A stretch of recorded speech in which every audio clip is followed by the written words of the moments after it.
The House Committee on Public Education will come to order. The clerk will call the roll. Huberty.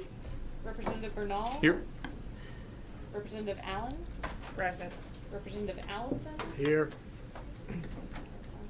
Representative Ashby. Here. Representative Bell. Here. Representative Dutton. Representative González. Present. Representative King. Representative Meyer. Representative Sanford. Here.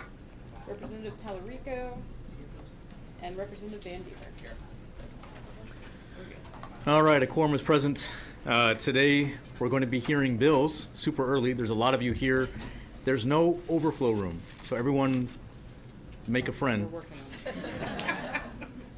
on it. Before we get started, here's some reminders for our witnesses. Before you testify, please register at one of the witness registration kiosks located in the hallway. And if you need help, ask a committee staff and they will help you out. The electronic witness affirmation form must be filled out completely and accurately, including your contact information and position on each bill for which you are registered. If your oral testimony does not match the position you have indicated for a particular bill, you will be asked to confirm your position during your testimony. We will edit your registration. You may also use the witness registration system to register your position on a bill without actually testifying before the committee. In this situation, you should indicate you do not wish to testify after you've indicated your position on a bill. If you have brought written testimony, you still must register. You must also provide 15 copies of the material to the committee staff prior to the consideration of the bill. The materials must be clearly marked with the appropriate bill number, and committee staff will distribute the materials when the bill is up for consideration. In other words, ask the staff if you need help, they'll help you. When you're called to testify, you will have 2 minutes to address the committee. If you have written testimony, a script, don't just sit and read it to us, because we can read it ourselves. Tell us what you want us to know, and tell us in a way that you think best communicates your position. But if you come up and you handed us essentially what you're reading, we don't need to do that. So let's make it as conversational as possible. The timer will turn green when you begin, and it'll turn yellow in the middle, and when you've got about a minute remaining, and then it'll turn red. I will try to be, and we will try to be as fair about that red business as possible, but don't make us the bad guys. And before we start, any questions from the members? All right. Let's do it.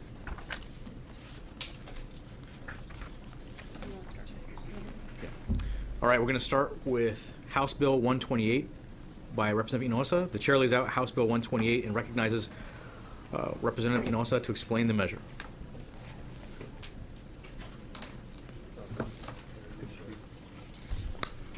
Thank you. Good afternoon, Vice Chair Bernal and committee members. It is a pleasure to be before such a smart and handsome committee this afternoon. Thank you.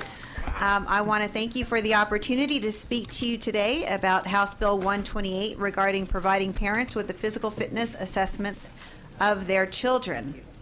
According to Texas law, schools are required to perform a yearly physical fitness assessment of students in 3rd grade or above. School districts are required to send the results of these assessments to TEA. However, there is no such requirements for parents to receive this important information. And here's why that's important. According to the October 2017 National Center for Health Statistics report, nearly 20% of youth in America were obese as of 2016, and that percentage has been rising since 1999. A 2016 study from the nonprofit Mission Readiness indicates that nearly 73% of Texas's young adults cannot serve in the military, largely due to physical fitness concerns. According to the 2018 Physical Activity Guidelines from the CDC, when children take part in regular physical activity, they experience multiple benefits, including decreasing obesity, improving mental health, enhancing concentration, and encouraging better academic performance. The same report encourages parents to play an active role in ensuring their children get adequate exercise. House Bill 122 would require schools to send the results of children's physical fitness assessments to their parents. Doing so would allow parents to be better informed of their children's physical fitness needs and would allow them to take a more active role in their children's physical education. While the Legislative Council was unable to draft it in time for this hearing, I intend to submit a committee substitute for this House bill. This committee substitute would specify that the physical fitness assessment results must be presented to parents in plain English and in a manner that is easy to understand. I have given you a copy of my own son's physical fitness assessment provided to me by Austin ISD. And while it's my understanding that clarifying changes have been made to the appearance of most physical fitness assessments, the document you see that describes my son's assessment results was difficult for me to interpret and is just plain difficult to interpret. With the committee substitute for the House bill, I hope to ensure that the physical fitness assessment results can provide legible, meaningful feedback to all parents about their child's physical health. With that, Mr. Vice Chair, I would be happy to take any questions, and I reserve the right to close. Thank you, ma'am. Members, any questions for the representative? All right, we will now begin public testimony on House Bill 128. We have one witness. The chair calls Joel Romo, or Joel Romo, who will be testifying for the bill. And when you take your seat, your name, the entity you represent, and your position on the bill, please. Yes, sir.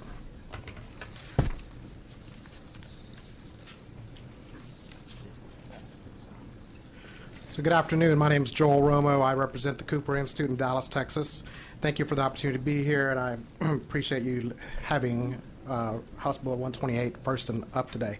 As you know, Dr. Cooper, the father of aerobics, was instrumental in creating the physical fitness assessment known as FitnessGram, with the goal of translating the latest in scientific findings and data into improving population health. Representative Hinojosa laid out a couple of the stats regarding the mission readiness. One thing that we also utilize is that in addition to that 73% of Texans that are unfit to serve in the military because of obesity or criminal activity or drugs, the Department of Defense annually cost to treat obesity-related conditions is $1.1 billion. So we appreciate and understand the need to work with some interventions. What the Cooper Institute has been doing, we have been working with our stakeholders and revising the report, which I think you recently received. We had focus groups, and the report is much more user-friendly to read. It gives examples of the goals that students should be at, and the report allows the parents to be able to utilize and identify ways for interventions that they can use. And also, I do want to share, I forgot to have this one handed out, I do want to have another document that demonstrates all the uses of the data from the collection of data that has been utilized over the years, the interventions that are taking place across Texas with the data that's collected from TEA. So you've got interventions there from the Michael and Susan Dell Center for Healthy Living. You've got data from the Children's Hospital in Dallas that are using the data to do interventions in the communities where they need to focus their efforts the most. So with that in mind, we appreciate Representative Hinojosa bringing this piece of legislation forward. And I also would be remiss if I didn't remind folks that the FitnessGram is the President's Council on Physical Fitness official test. So the council did adopt that at the national level as a test. We look forward to working with the representative and your committee, and I would be remiss if I didn't remind everyone that March 4th, Dr. Kenneth Cooper, father of aerobics, will be here in Austin. It'll be his actual 88th birthday that day. Will be a reception in the members lounge at 4 o'clock. You're all invited. I don't know that there'll be any cake or anything, but he's 88 years old. So thank you for your time and consideration, and if you have any questions, All right. Thank you very much. Members, any questions? All right. Well, thank you. That's going to be an awesome business card. Father of aerobics. That's cool. Pretty impressive. Is there anyone else who wishes to testify on, for, or against House Bill 128? All right. The chair recognizes Representative Hinojosa to close on House Bill 128. Thank you, Vice Chair Bernal. This bill came to me from my own personal experience. I received my son's FitnessGram. I could not make heads or tails of it. When I approached the school district about it, they said, well, we didn't have to give that to you anyway. And so it just seems to me this is something the TEA is already collecting. Our school districts are already collecting this information. and HB 128 ensures that parents have easy access to this information that is relevant to their child's health needs. Thank you for your time this afternoon, and I close. Thank you very much. House Bill 128 will be left pending at this time. All right. The chair, or in this case the vice chair, now lays out House Bill 109 and recognizes Representative Martinez to explain the measure. Thank you, and good afternoon, Mr. Chairman, members. Always a pleasure to be here. As we all know, Memorial Day honors our deserving servicemen and women who have given their lives in defending our country. Last session, we passed legislation that required traditional public schools to not provide student instructional minutes on Memorial Day. The bill was originally intended to apply to all public schools, including charter schools, but due to a drafting error, they were excluded. Charter schools were excluded. So HB 109 mainly just includes charter schools under this code as originally intended from our legislation from last session. That's all it is. Great. Members, any questions for Representative Martinez? All right, and we have no witnesses. Good. Is there anyone else who wishes to testify on, for, or against House Bill 109? All right, the chair recognizes Representative Martinez to close on that. Thank you, Mr. Chairman. I ask for your favorable consideration, and I close. All right, House Bill 109 we left pending at this time. Thank you very much. Thank you. And you're keeping very good company. I want to recognize Senator Davis for being here. Very happy to see you, man. All right, so other folks aren't here yet, so do mine.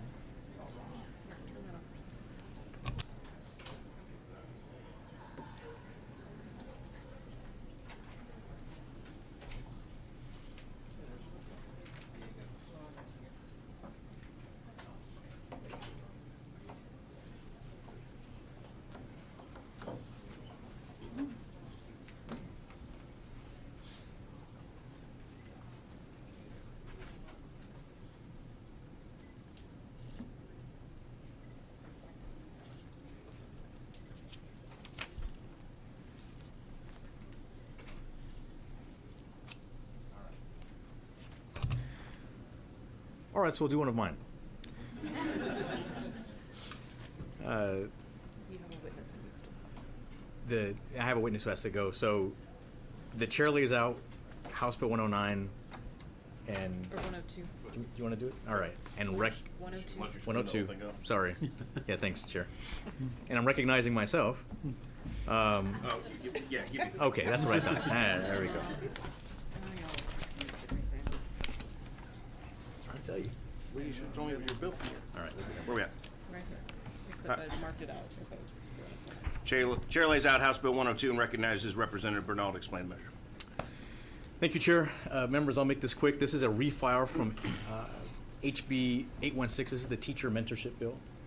As we've talked a lot about trying to get the best help to the schools and folks who need it the most, you should remember the slide from TEA that said that new teachers are often find themselves or placed in high minority, high poverty schools. One of the ways to make sure they perform to the best of their abilities and serve those kids best is to provide them with a mentor teacher. Again, we passed this out of this committee and out of the House. It was one of the bills that was not picked up by the Senate last session. But I want to point out that just like pre-K, you can do pre-K, you can do full day pre-K, or you can do full day high quality pre-K. And this is a high quality mentorship program. There is a pot of money that we've identified to pay for it, which is relatively untouched. And the statistics are clear that when you have a high quality mentorship program, scores for students go up, both in math and reading. This bill was mentioned in the interim report from this committee as something that we should continue to pursue. My predecessor, Mike Vidal, about 8 years ago, asked for a document that outlined best practices for teacher retention, recruitment, and success.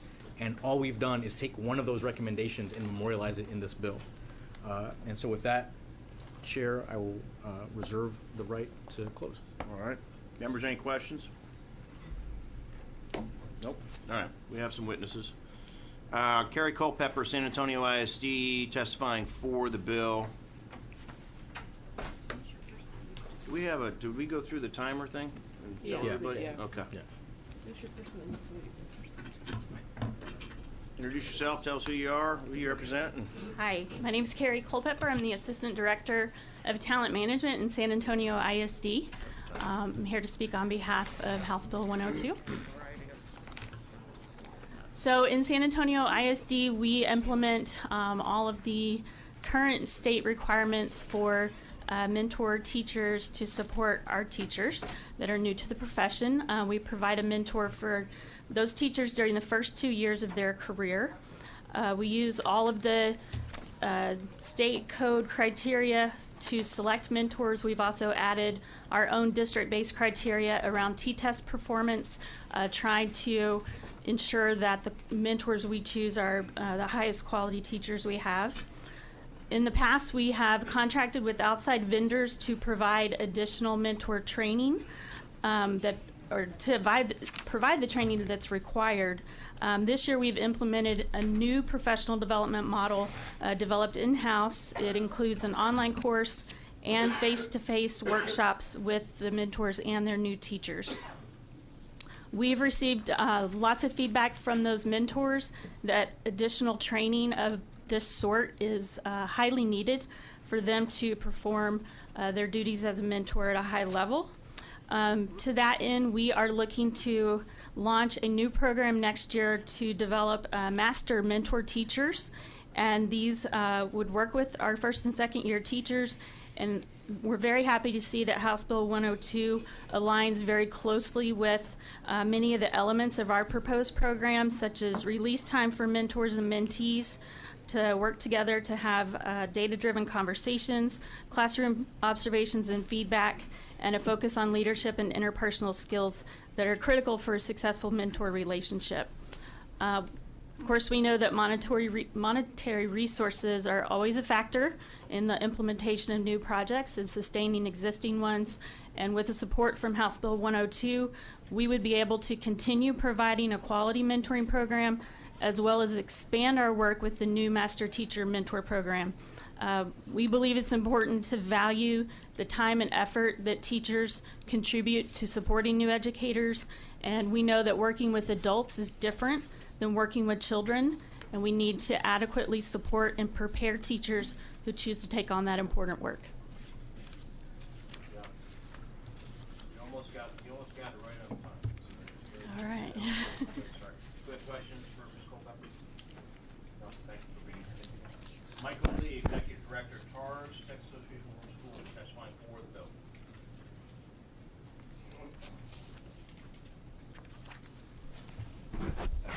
My name is Michael Lee, Executive Director at Texas Association of Rural Schools, testifying for this bill. I want to thank Vice Chair Bernal for reaching out to us and getting input from the rural schools, and we believe that input combined with the changes you're made to make this a very flexible bill that'll work in all school districts. We appreciate that very much. Like it or not, rural school districts are training grounds for the larger school districts. Teachers come out to us, and once they get 2 or 3 years of good experience, successful experience, they are hired by the largest schools at larger salaries, sometimes about $10,000 more per year.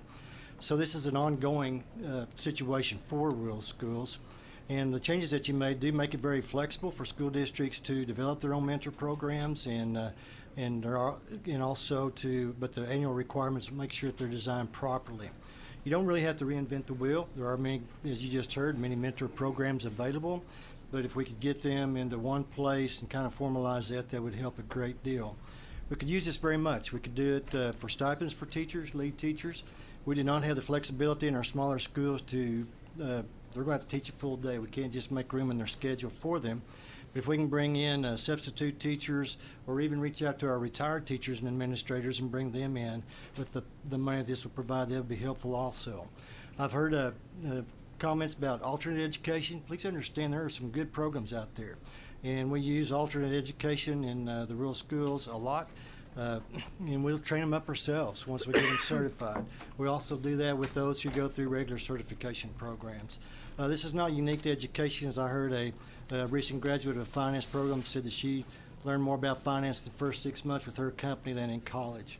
So alternate certification teachers are good. They're generally older, they're more established, they want to be teachers, and they have many upsides, but this would help us train them to be good teachers in the classroom. Another idea that possibly could go along with this, maybe not part of this, is if we could kind of develop a grow your own component that would help us also. Tried that on a local basis to no avail, but if we had a little bit of money behind it, I think we could really do our own, as I've tried to recruit high school students out of my own high school. With that, I appreciate your time. Lee, members' questions? Thank you for being here. Esteban Romero, testifying for himself for the bill.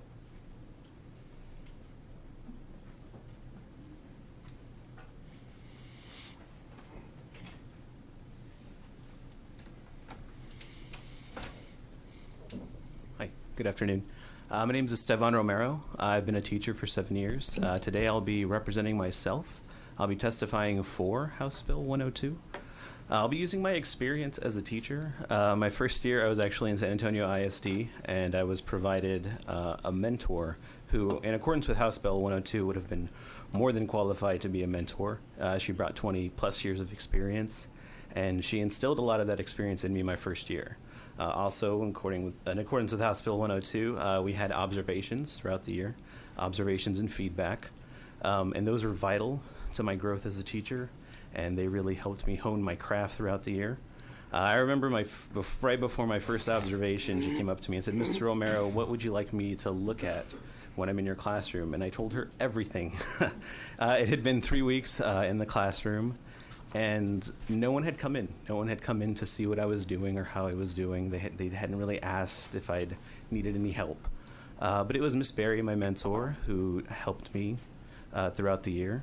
And like I said, she provided a bunch of resources. Also, as a special education teacher, she helped me kind of become comfortable as a special education teacher. We have admission review and dismissal meetings annually, and I was able to sit in some of her meetings before I facilitated my own meetings. Those were also vital to my growth as a teacher, and ultimately they helped me become an educator, and a great educator, as I've been told, throughout the years. As a future school leader, I do look forward to this House bill passing. It is something that I would definitely like my future teachers to be able to take part in, as they'll make my school a better place and ultimately affect my future students. Okay. Thank you, Mr. Romero. Appreciate it. Any questions? Thank you for being here. We All right, appreciate thank it. Jolisa Hoover, testifying for herself, also a teacher, and testifying for the bill.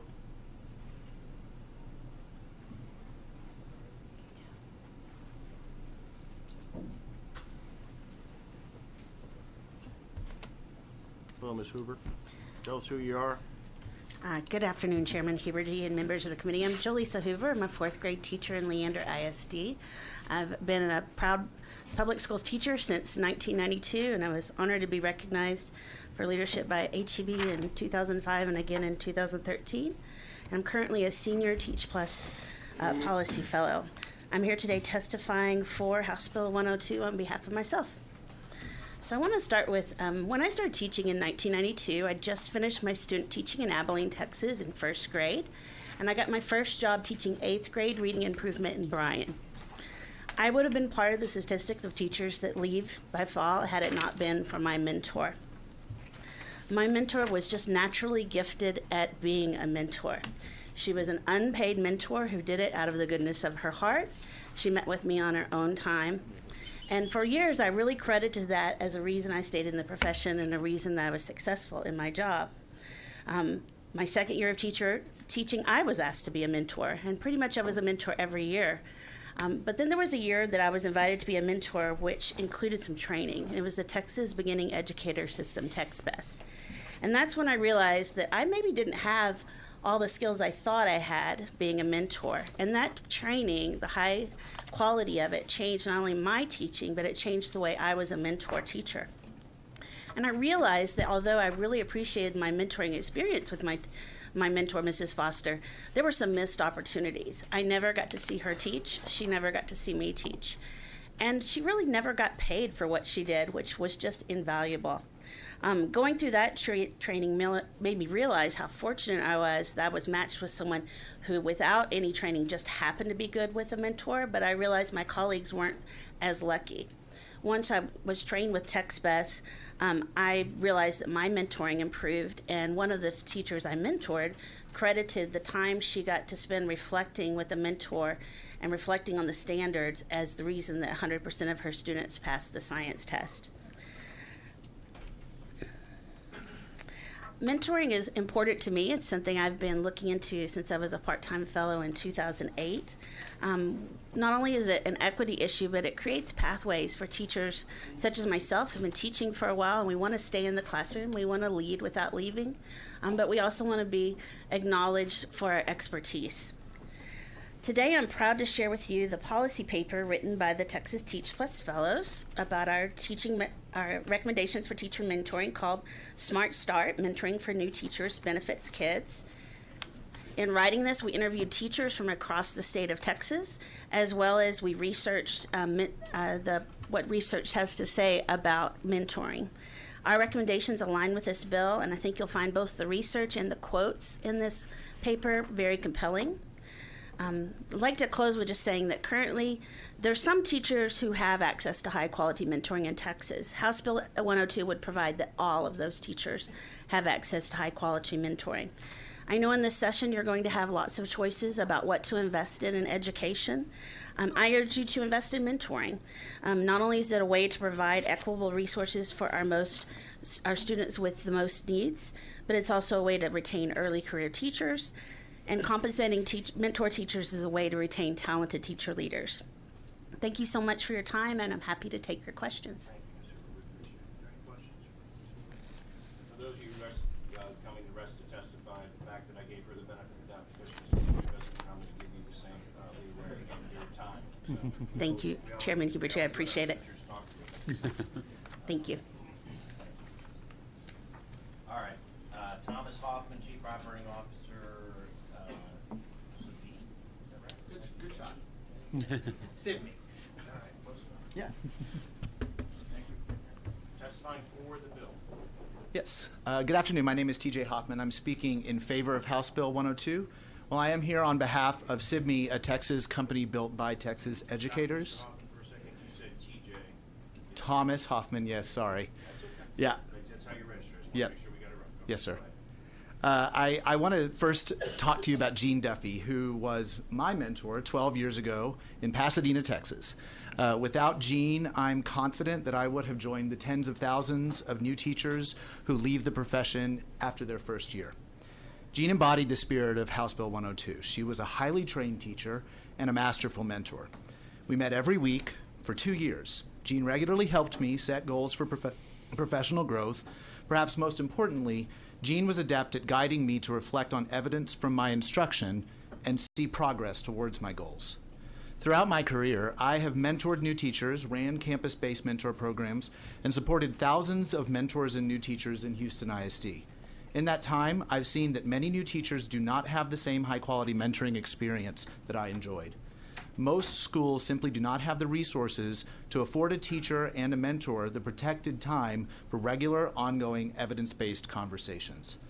This is why many new teacher induction programs, Houston ISD and Pasadena ISD included, have begun using SIBME to augment the mentor experience.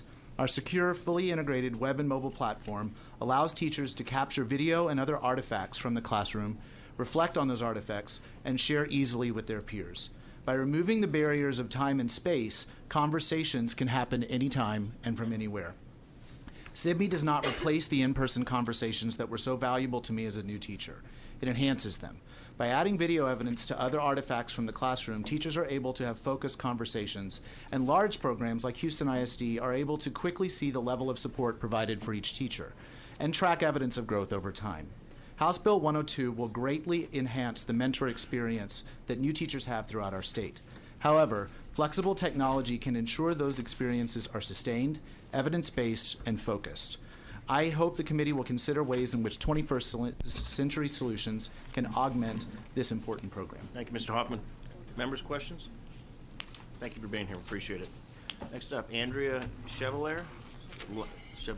Sorry. Lobbyist, Texas Association of Texas Professional Educators. That yours? Oh, okay. Chevalier. Yeah. Got it. Well, tell us who you are. Thank you, members of the House Public Education Committee. My name is Andrea Chevalier. I'm representing the Association of Texas Professional Educators, and I'm testifying in support of HB 102. ATPE supports efforts to match beginning teachers with the most suitable mentors for their unique needs and supports state-funded and research-based mentoring programs for beginning educators. ATP also recommends that the state compensate mentors and give them sufficient training and resources to be successful. HB 102 creates an optional mentoring program that districts can participate in and receive funding for.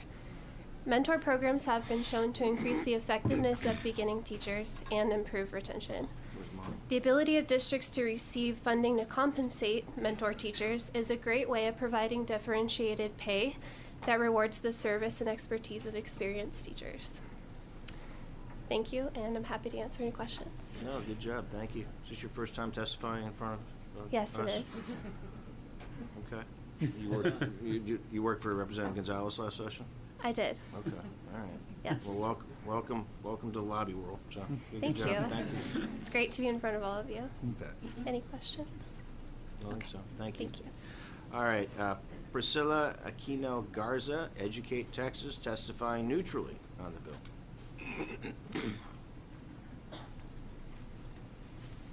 Good afternoon. My name is Priscilla Aquino Garza, and I'm with Educate Texas.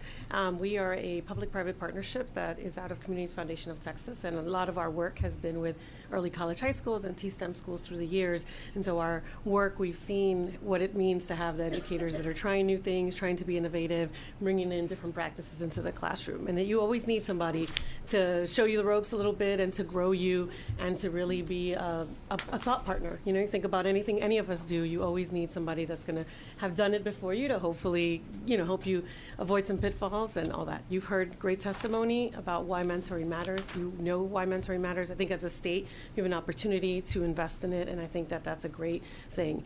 As an organization, we always testify neutral, so I want to make that statement. And so we think this is aligned with a lot of the things that we've seen research supports over the years. I think the only thing, and I've actually had a chance to speak with Representative Bernal's staff as well, is wondering if we want to consider the idea of it not just being a stipend, but also having the opportunity to be a salary for an individual, because when we had the beginning teacher mentor program before I ran it at the state agency, and we had districts say sometimes love to make this a half-time part of a teacher's job, so that's what they're doing half-time. They're not teaching students for some of those times, and they can work with other mentors, take on teachers that are having a tougher time maybe and need more of that one-on-one interaction. So it's the only other thing I would ask and recommend. I think it's also interesting to bring up the text-based work. That was something that you all funded statewide and was a training that all districts had access to, and so that's another consideration. I know that's a financial investment, so that makes a lot of difference, but thinking about whether there's any way to have something that everyone could have as just a foundation for the language. Thank you. Thank you. Any questions? All right. Thank you very much. All right. Is there anyone else here wish to testify on, for, or against House Bill 102? If not, I will turn it over to Representative Bernal to close on his bill. Before you close, I have a question. Yes, sir. Your fiscal note, 4.6 for the biennium. How is that being assumed? Meaning, what's the methodology to that? I think the TA and the LBB tried to figure out number of first-year teachers, plus they created an adoption rate. There's a amount per mentor teacher, and the amount of paying for substitute teachers to come in. So one of the important parts about it, Chairman, is it's not just two teachers getting together over coffee and asking how their day was. It's allowing a teacher to watch another one teach and give feedback, and then that other teacher go into that other one's classroom and watch them. And so they're trying to create an adoption rate based on number of new teachers, available mentor teachers, and as well sort out how much it would cost to pay for substitutes to do the requisite amount of time to cover that classroom period. And by the way, since you brought up the money, I want to point out that this is an optional program. It's not a compulsory program. So we're not making schools or teachers do anything that they don't want to do. Okay. Absolutely. Thank you, Mr. Chairman. Mr. Vice Chairman, I was just looking here, kind of piggybacking off Chairman Huberty's question. So the money, as I'm reading it here in the fiscal analysis, it would be funded through the creation of a foundation school program mentor program allotment. Is that Right. correct? Yes, sir. So will that be part of the new bill that we're talking about? I don't know if it has to be considered a part of that formula funding. I think that we'd have to make sure that there's a pot of the pot of money we have gets replenished, but I don't know if it would be a part of the formula. The chairman is welcome to consider it as part of the formula, but that's not a prerequisite. But it would come out of the foundation school program. Yeah, the line item, if you're interested, is the it's B31 strategy, improving educator quality and leadership. That is the pot of money that we're drawing upon to fund it. Okay, thank you. Yes, sir. Good question. All right, any other questions? You may close. I close. All right, this time House Bill 102 will be left pending. Is Mr. Reynolds around? Let's go find Mr. Reynolds. What is it?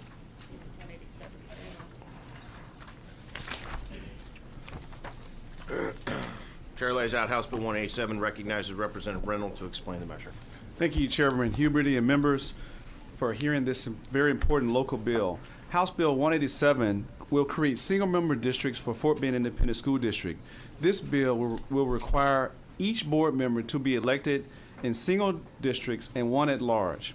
Fort Bend ISD is currently the seventh largest district with close to 76,000 students and spans 80 campuses. Out of the top 8 school districts, only 2 currently do not have some form of single-member districts, Fort Bend ISD being one of them.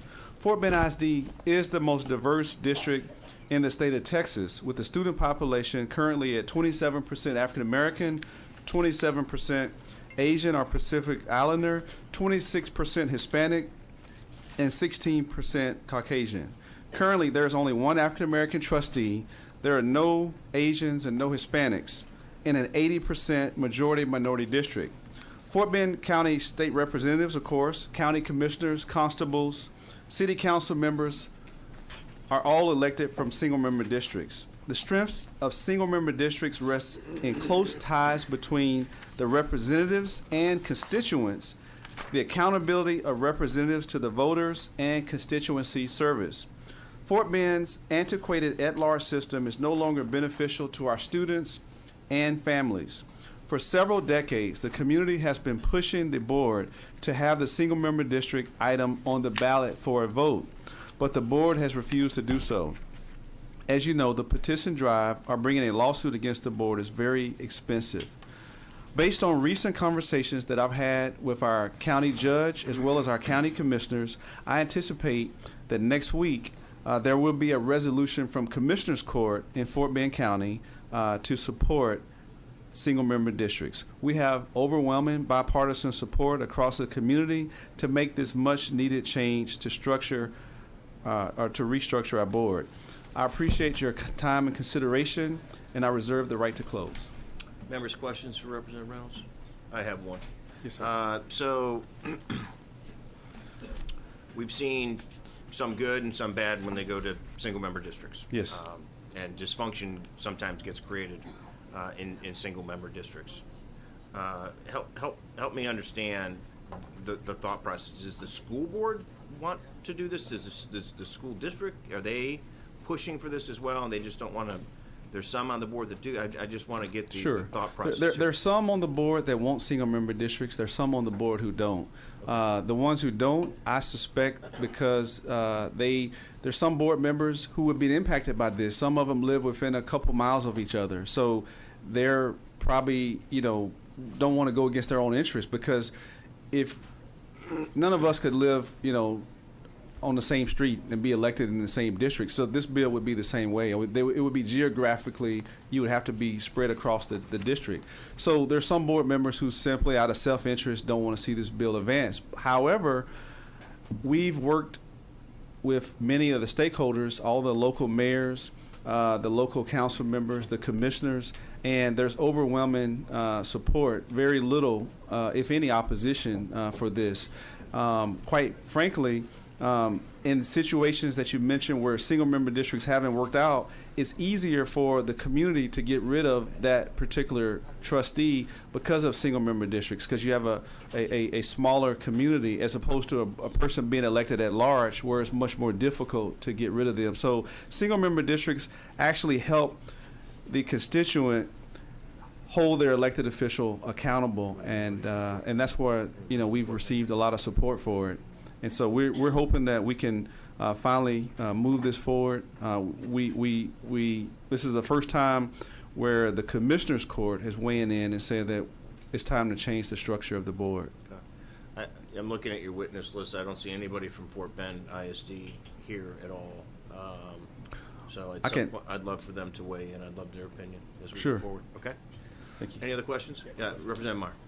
Representative, I just want to make sure, I see that it is bracketed, but I do want to make sure that this only affects Fort Bend. Absolutely. It's Correct. bracketed to Fort Bend Independent School Fort District. Bend only. Correct. Okay, very good. Thank you. Okay. Any other questions? All right, you got some witnesses. We'll give you the right to close. Thank you. Claude Foster, CGA Consulting Group, and self testifying for the bill.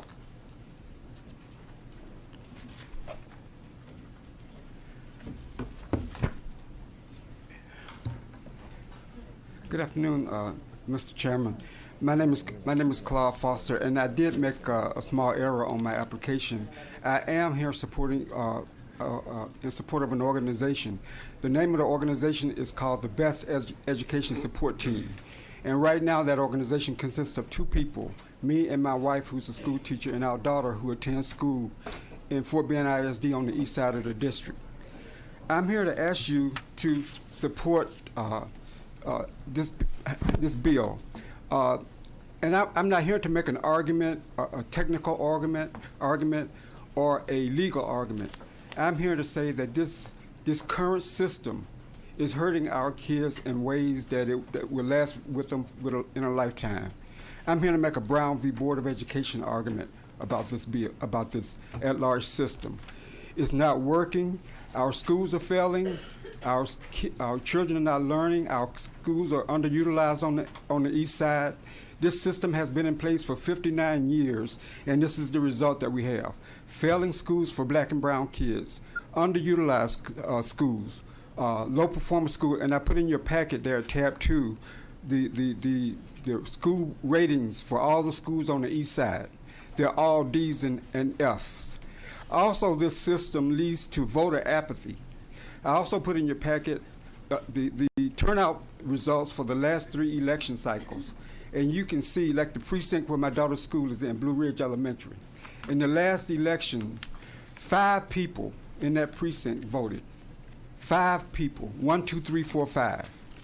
So not only is it not educating our kids, this 59-year-old antiquated system, it's also leading to an undemocratic situation within that school district.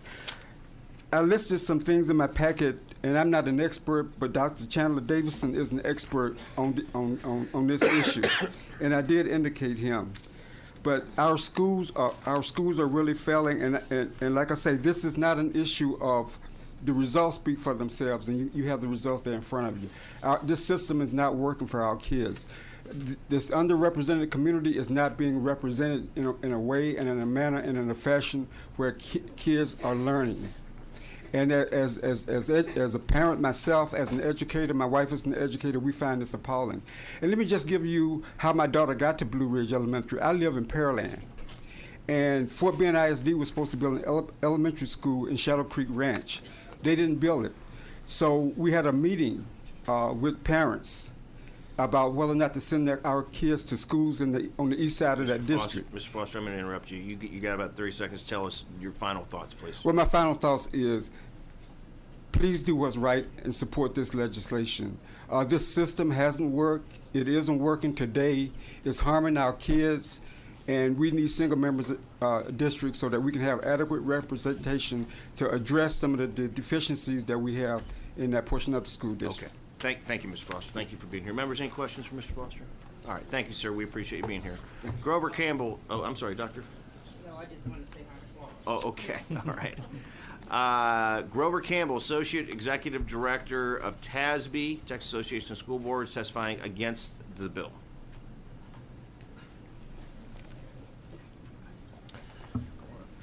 Thank you, Mr. Chairman and members. I'm Grover Campbell with the Texas Association of School Boards.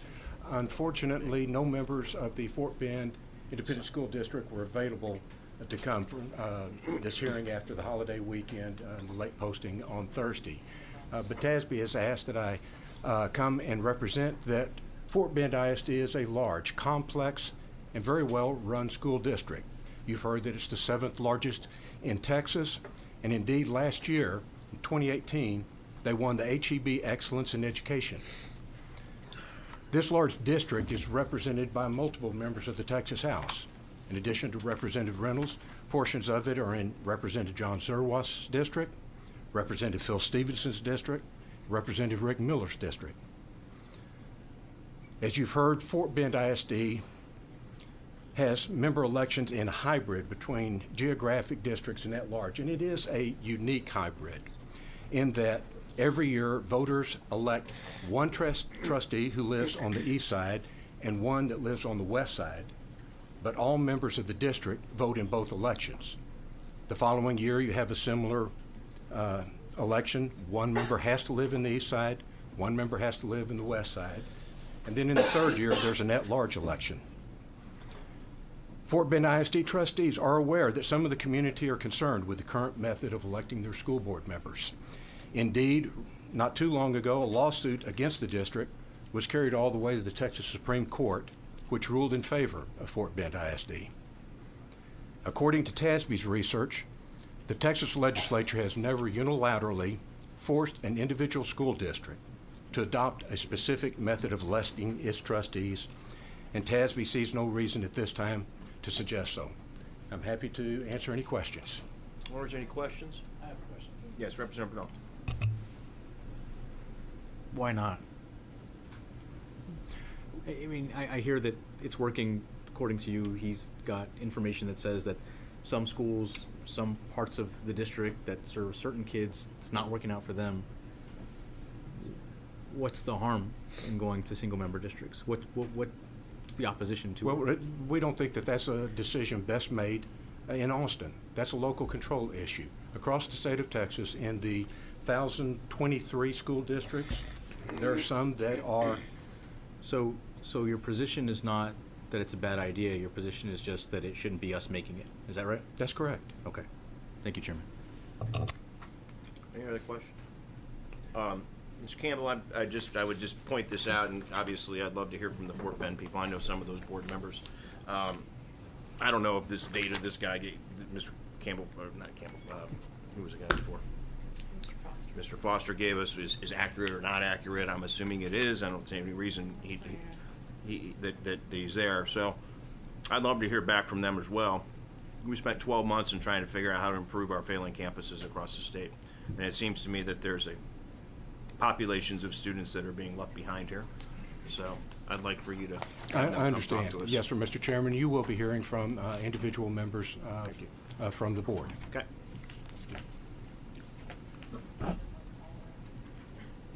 All right. Christina Atkins, Legal Director, Election Division, Secretary of State's Office, testifying neutrally on the bill. I'm assuming you're coming as a resource witness, or you might have something to tell us. Resource.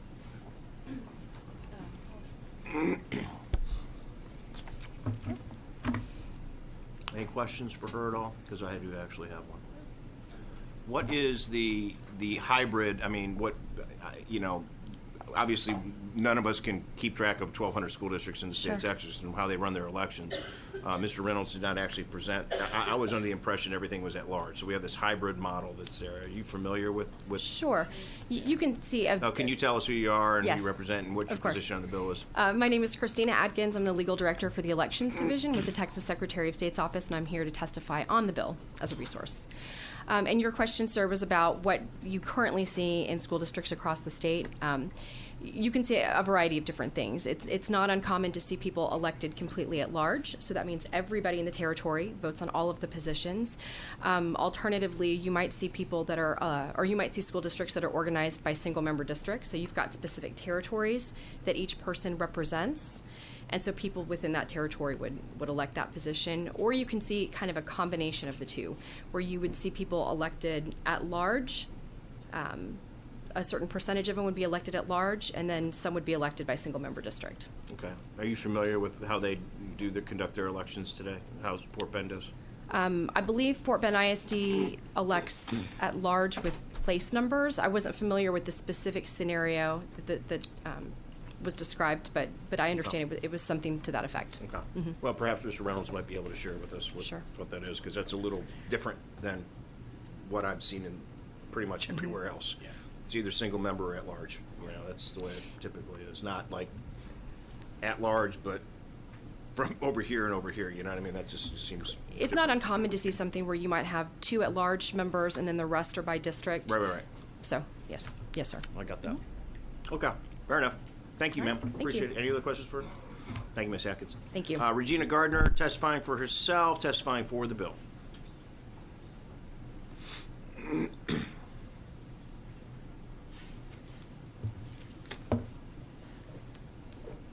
Hello, my name is Regina Gardner. I am a product of the district. I graduated from Willow Ridge High School in 1984, and I've since come back to the community, myself and some of my other alumni associates, to reinvest in the community because it has changed a lot since we lived there. And the end of the district that we're most concerned about is the end of the district that has the highest level of economic disadvantage, all right? And so this is, to me, as a social worker, as a professional social worker, is an issue about power, right? So because the district votes at large, all of our votes on the East End are all mixed in with all of the other votes. So we have issues that are specific to our kids down there, as you can see on the data, and we almost have to go and convince other communities of interest to think that it's an issue.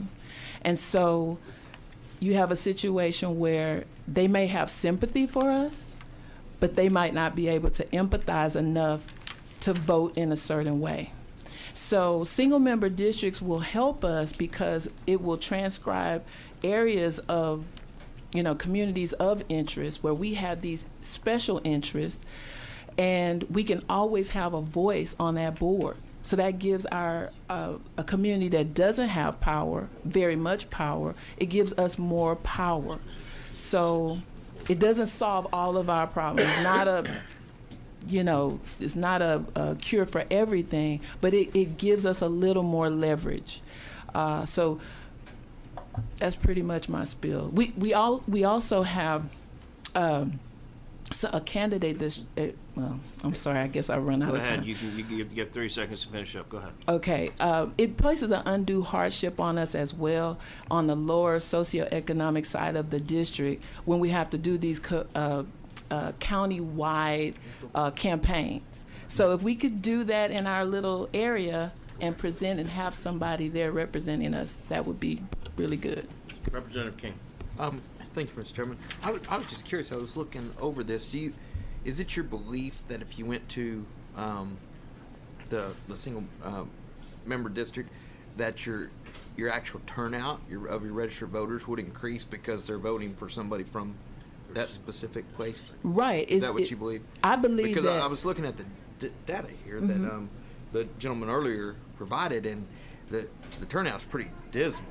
So do you believe it would come up if people felt like they were voting for their own? If Representative Reynolds could announce to our community that we got single-member districts, yeah, it's going to help with turnout because there's a lot of apathy in the community. They feel like, what the heck? I mean, our votes are all mixed in with everybody else. What's it gonna help? So, yeah. Okay. Thank you. Welcome. No problem. Any other questions? All right. Thank you, ma'am. Larry Blackman, Parents Against Community Crime Organization, self-testifying for the bill.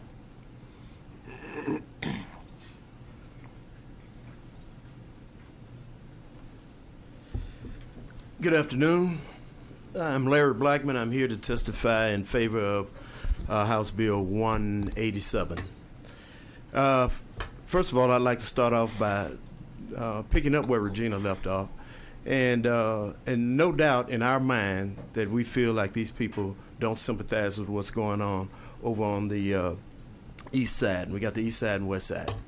But the empathy, that's what we're looking at. We're looking at the empathy. Can these people relate to us? Now, to keep from being redundant, I'm going to give you just a brief history on what's going on. When Dulles High School, when Dulles was the high school in Fort Bend, it was only one school.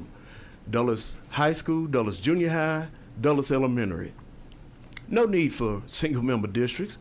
It was supposed to be at large. All it was one big community.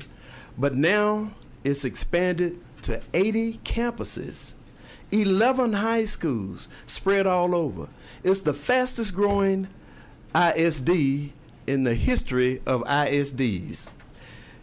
Another thing, you have over 500,000 people that's in Fort Bend now, and more coming. We know that if people want to have the best education for their kids, they're going to put them on the side that's doing the best. Some people can't make it over there. Our low to moderate income people can't always get to the other side. If we had single member district, we would have that ombudsman. We would have that representative. We would have that person that we see when we go to the grocery store and when we go to the dollar store, Dollar Tree, and all the rest of those trees. When we go there, we can see that person, and they're shopping with us. They're moving with us. They have kids that go there. And so accountability is what we're looking for. Accountability is all that it is, and you want to be able to identify that person and go up and talk to them and say, my kid needs help, or my kid is doing great. My name is Larry Blackman. I'm here to answer any questions for you. Thank you, Mr. Blackman. We appreciate you being here today. All right. Any questions? All right. Thank you all. All right. Is there anybody else wish to testify on for or against House Bill 187? Seeing none, I'll call on Representative Reynolds to close. Before you close, I want you to answer this question for me. This gentleman provided this. It says positions 2 and 6 were up for your election in May of 2018. However, there are no challengers, so Fort Bend Independent School District canceled the May election. So, that's correct. Your premise is that because both of those seats are held in different parts of town, that none of those people are represented in any part of this district over here? Well, let me explain it. They have a very unique system. I haven't found any, on our research, we haven't found any other ISDs that's constructed like Fort Bend ISD. So currently, and Larry Blackman, who just testified last, he was a former educator. He's been a teacher in Fort Bend ISD for over 20 years as an educator, teaching on the east side of the district. So he's a former educator. But as he stated, when the ISD initially formed, there was only one high school, one elementary, so there was no need for single-member districts. It's a fast-growth district. It's become very diverse. They never changed the antiquated system. Basically, the way they have it is 7 trustees, 3 have to reside on the east end of a power line, 3 have to reside on the west end of the power line, 1 can reside anywhere, but they're all elected at large. So most of the population, because of master plan communities, is on the west side of the district, where it's more affluent, and it's not as diverse. Most of the diversity, especially ethnic diversity, African Americans, Hispanics, they live on the east end of town. There's not as much population. So when Regina was testifying, they can't really elect a candidate of their choice like they can for a state representative or other, positions, because it's a smaller geographic area. They have to elect their trustees at large. So the west end of the community, when they come out and vote, they pretty much determine all of the trustees, even the ones that have to reside on the east end. And so basically what we've seen from our research is the candidates on the east end aren't elected from the east end. The candidate of choice of the east end, they typically don't receive enough votes to win trustee at-large positions. And so this simply would give the east end of the community the opportunity to elect a candidate of their choice. It's about accountability. It's about representation. All of us, every one of us in the House of Representatives serves in single-member districts. And so if we had to elect at large, then more than likely, I probably wouldn't be here today. But thank God for the Voting Rights Act of 1965 that helped create single-member districts, that helped elect Barbara Jordan, and we talked about Mickey Leland today. Those are historic seats that single-member districts helped create it. But when we had all at-large systems, there were no African Americans that post-Reconstruction until they got single-member districts. So this is about equity. This is a very diverse district, and you talked about trustees. When we had this, Chairman Hubert, you allowed me to bring this up during the special session. I know it wasn't going anywhere, but we held some hearings. At the time, K.P. George was a trustee, the only Asian American on the board. He came and testified in favor of this bill. He's now the county judge. He wants to see this bill move forward. I hate to say it, but the only members of the school district that have been against this were Anglo. And I don't want to say it's a racial thing. I'm not saying that, but it just so happens that the minorities on the board say we need single-member districts, and the ones who serve, they're currently the majority. They don't want to see it. But we talk to members who are Anglo and all over the district. They say we need this because we want accountability. We want to be able to elect candidates to represent these areas. So there's strong bipartisan support. I know it's uncomfortable because it's not the norm, but I think it's the right thing to do. Sometimes you have to be, do what's morally right and be on the right side of history. And I think this is something that the legislature can help us fix. And with that, I'll just make two comments. One is I don't know where the positions are at, positions 2 and 6, but you can't win an office if you don't run. Yes, sir. So. Well, Chairman Hubie. Hold on, let me finish. Okay. You had your comment. Yes, sir. I'm just putting this out here. Yes, sir. As a former school board guy, and if you look at our school board, it's very, very diverse. Right. Very diverse. Correct. And not too dissimilar of a school district to yours. So, but you got to be able to run to win. And so, if people aren't even running for office, that's something that obviously I'd like to understand that. And then second, you said there's other people on the board that would like to have this change, and I'd love to hear. We'd love to hear from them. Sure. The only African American on the board, she wants to. She's in favor of single-member districts. And she got a free pass this last time. Yeah, she got a free pass, and she's the only African American. We were able to try to convince people not to run against her because our concern was if someone ran against her, that she would lose. Quite frankly, she won when two Anglos split their votes. It's based on a plurality system where one vote can win an election. You don't have to have a majority.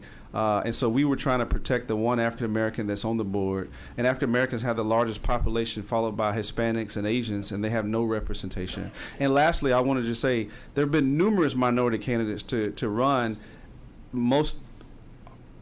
All of them lose. They don't win, and they've been very discouraged from running again. So they feel like, as Regina said, what's the point? We can't win unless we get votes from the West Side, and they tend to not get them there. So, again, I thank you for your consideration, and I hope we can move this bill forward. Thank you. Any other questions for him? All right. What? Thank you. At this time, House Bill 187 will be left pending. If you want to go to an overflow room, E2, what? 030, E2030. We have an overflow room open and with TVs on so you can take a look. Okay, where are we at? Mr. Johnson, what's his bill number? All right, Chair lays out House Bill 65 and recognizes Representative Johnson to explain the measure.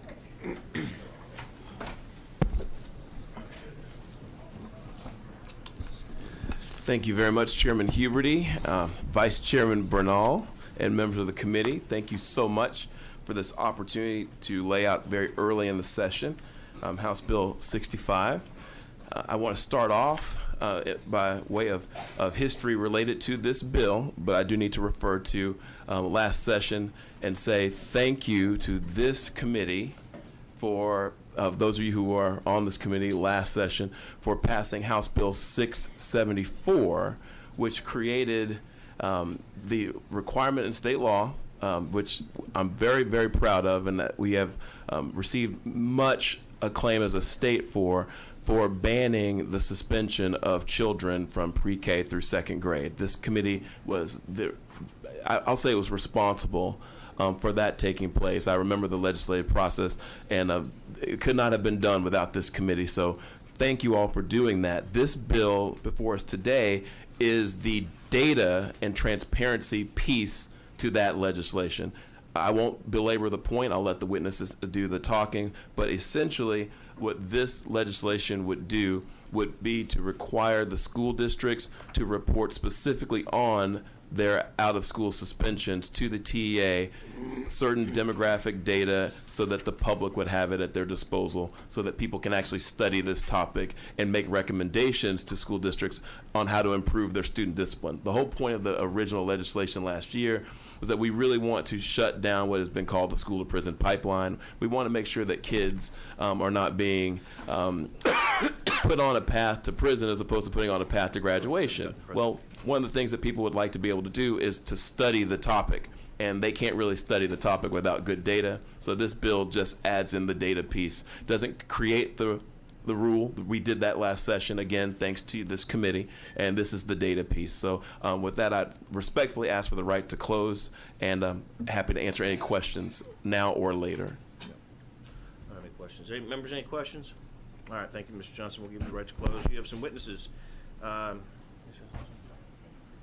David Fagan, Early Childhood Policy Associates, Texas Care for Children, testifying for the bill.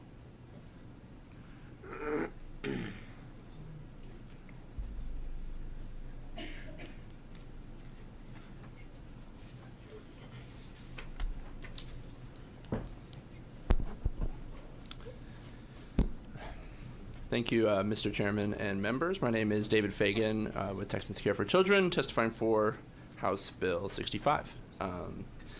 So we support this bill because we think that a closer look at suspension policies can lead to the expansion of strategies that actually improve behavior and learning rather than just sending kids out of class. And as Representative Johnson mentioned, last session we passed House Bill 674, prohibiting out-of-school suspensions for public students in pre-K through second grade unless that student brings a gun to school, commits a violent offense, or is involved with drugs or alcohol. That new law is a really major step forward, but the legislature still needs to ensure effective strategies are implemented, address the ongoing use of in-school suspensions, and make improvements to support children and teachers in older grades as well. But for that to happen effectively, as Representative Johnson said, the state needs better data. Texans Care for Children produced a report in 2016 showing districts' high rates of suspensions for kids as young as pre-K. We are in the process of updating that data for the 17-18 school year, a process that we had to begin in August of last year to try to get some of this data. And even when this process is finally completed, the current data does not indicate the cause of the suspensions, which really limits what kind of information we can get currently. So HB 65 would collect and report crucial data, but most importantly, learning that cause of the suspension will be extremely useful.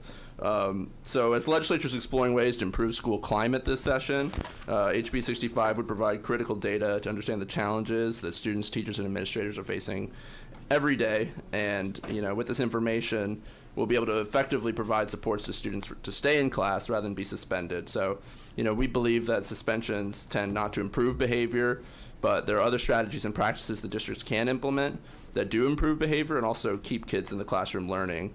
When there's more data about suspensions, we've seen that it allows for more of a conversation in a community to take place, and that conversation can occur at the state level as well. So with that, I'm happy to answer any questions that y'all have. Any questions for David? No? Yes, Mr. Chairman. Thank you, Mr. Chairman. I appreciate the bill too, and I think it's a great step. But I wonder if we ought to report on who the teachers are that suspend the student, because I get the impression that it's not something that's widespread among teachers. That there's a small group of teachers that may be involved in suspending students for that. Yeah, I don't have data, like you mentioned, to show whether or not it's occurring in particular classrooms. I think that teachers would probably say that for the most part it's an administrative decision whether kids are suspended. I think that we can get districts to put in place real positive interventions as alternatives to discipline, because I think with the teachers that I've spoken to, their main focus is ensuring that their classroom, there aren't huge distractions taking place and that children's behavior is not affecting the learning environment for other kids. And so I think rather than sending that kid out of school, we can provide, peer-based mediation or the mental health supports that those kids need. And so for teachers, I think the priority is just to make sure that their classrooms have kids focused on learning rather than behavior. And the reason I mention it is because there may be teachers who need help in managing the classroom better. Yeah. So that we could provide the help and assistance so that they know how to, not take it out of being confrontational sometimes, which it becomes, and all of a sudden it leads to what we're trying to outlaw here. But part of the answer may be in trying to help provide the assistance to those teachers who need it. Yeah, okay. I absolutely agree. No, thanks. Any other questions? All right, thanks, sir. All right, thank you, sir. Linda Litzinger, Texas parent-to-parent and self-testifying for the bill.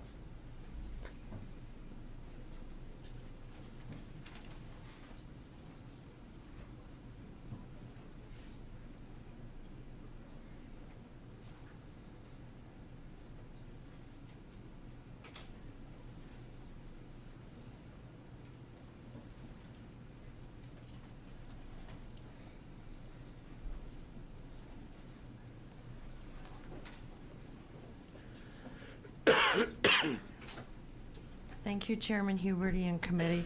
I am Linda Litzinger from Texas Parent to Parent testifying for the bill. It's a great bill. I have two comments.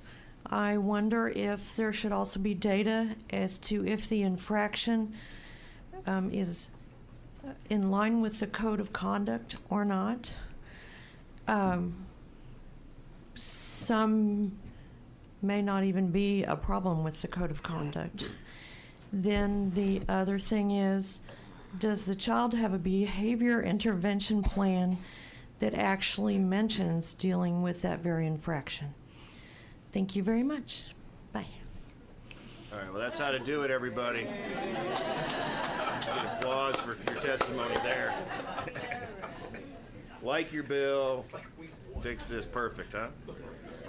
All right, next up, Dr. Charles Luke, pastor for Texas and Children, and to himself testifying for the bill. Charles, I don't know if you're going to screw this up or not, but we'll see. She's set the bar pretty high already, so I've got to get it done really fast. You've seen the FedEx program where the guy speaks really quickly, so yep. I'll try to do that. My name is Charles Luke, and I am testifying in favor of House Bill 65 on behalf of Pastors for Texas Children. Pastors for Texas Children is a network of over 2,000 ministers and lay leaders focused on support for public schools and public school children. House Bill 65 would allow the Texas Education Agency to know details about students receiving out-of-school suspension. I'm a former Texas public school superintendent, principal, teacher, bus driver, a little bit of everything, custodian. And so Representative Vandiver will attest that you're never an ex-superintendent, much like a Marine, you're just a former superintendent. So appreciate that. But we used out-of-school suspension as a disciplinary tool of last resort many times, only when safety of other children was involved. And while there are times that it is needed as a result of that, it is important to use this method of discipline very, very wisely. School discipline records, including out-of-school suspension records, are already kept by school districts and campuses across the state, and this will simply require that that information that's already compiled is shared with TEA. The data can then be used to help inform school safety measures, to provide insight into student mental health issues, and to determine information about the kinds of kids receiving out-of-school suspension. Because of the importance of school safety, we also ask that this requirement be placed on charter schools as well. While we are never crazy about putting more reporting and data collection work on Texas public school employees who are already working hard for the reasons I've outlined, Pastors for Texas Children supports the bill. And we again urge that because we've got kids all over the state that we need to consider in charter schools as well, we would ask that you consider adding that to the bill. So, thank you. Thank you, Doctor.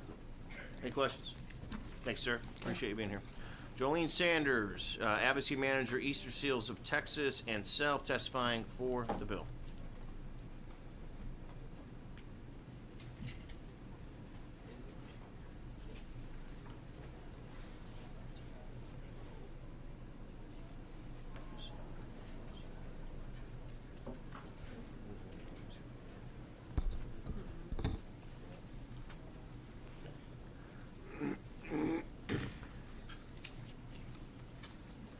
Okay, good afternoon, Chair Huberty and committee members.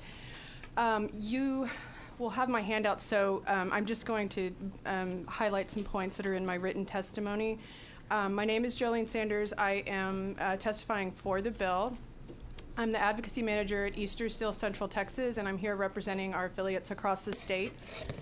Our affiliates provide an array of services to people with disabilities and their family members in rural and urban areas across Texas, and with really the focus on promoting inclusion, access, equity, and eliminating disparity. And so one of the most critical issues for a number of our families is around the school-to-prison pipeline. And so I thank Representative Johnson for this really important step to addressing that.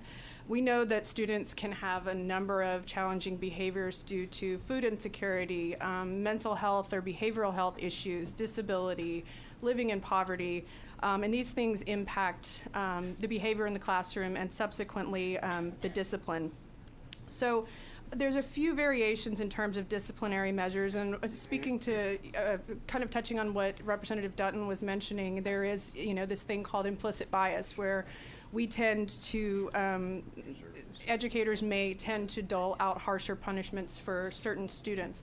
And those certain students we know from research tend to be Black students, students with disabilities, and males.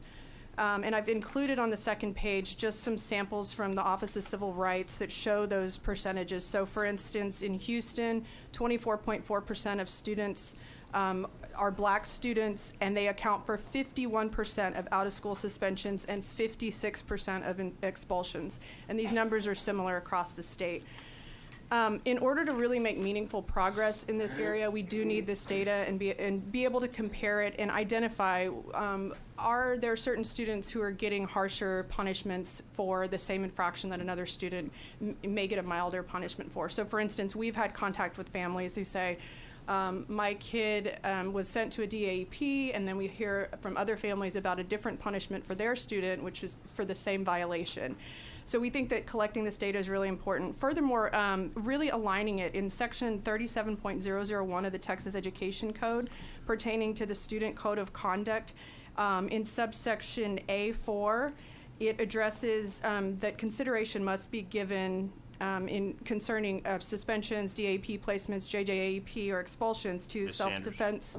Can you wrap up, please? I'm sorry. That's okay. But basically in this subsection 4 and 6, it mentions suspensions, but when we talk about this reporting piece in, in section 37.020, it only includes the expulsions and the DAP, so we'd like to align those things. Okay, well, I'm sure if you work with the bill author, he'd be happy to accommodate you. Is there any questions that we have from Ms. Sanders? Thank you for being here. Alan Stone, Director of Research, Texas Appleseed, testifying for the bill.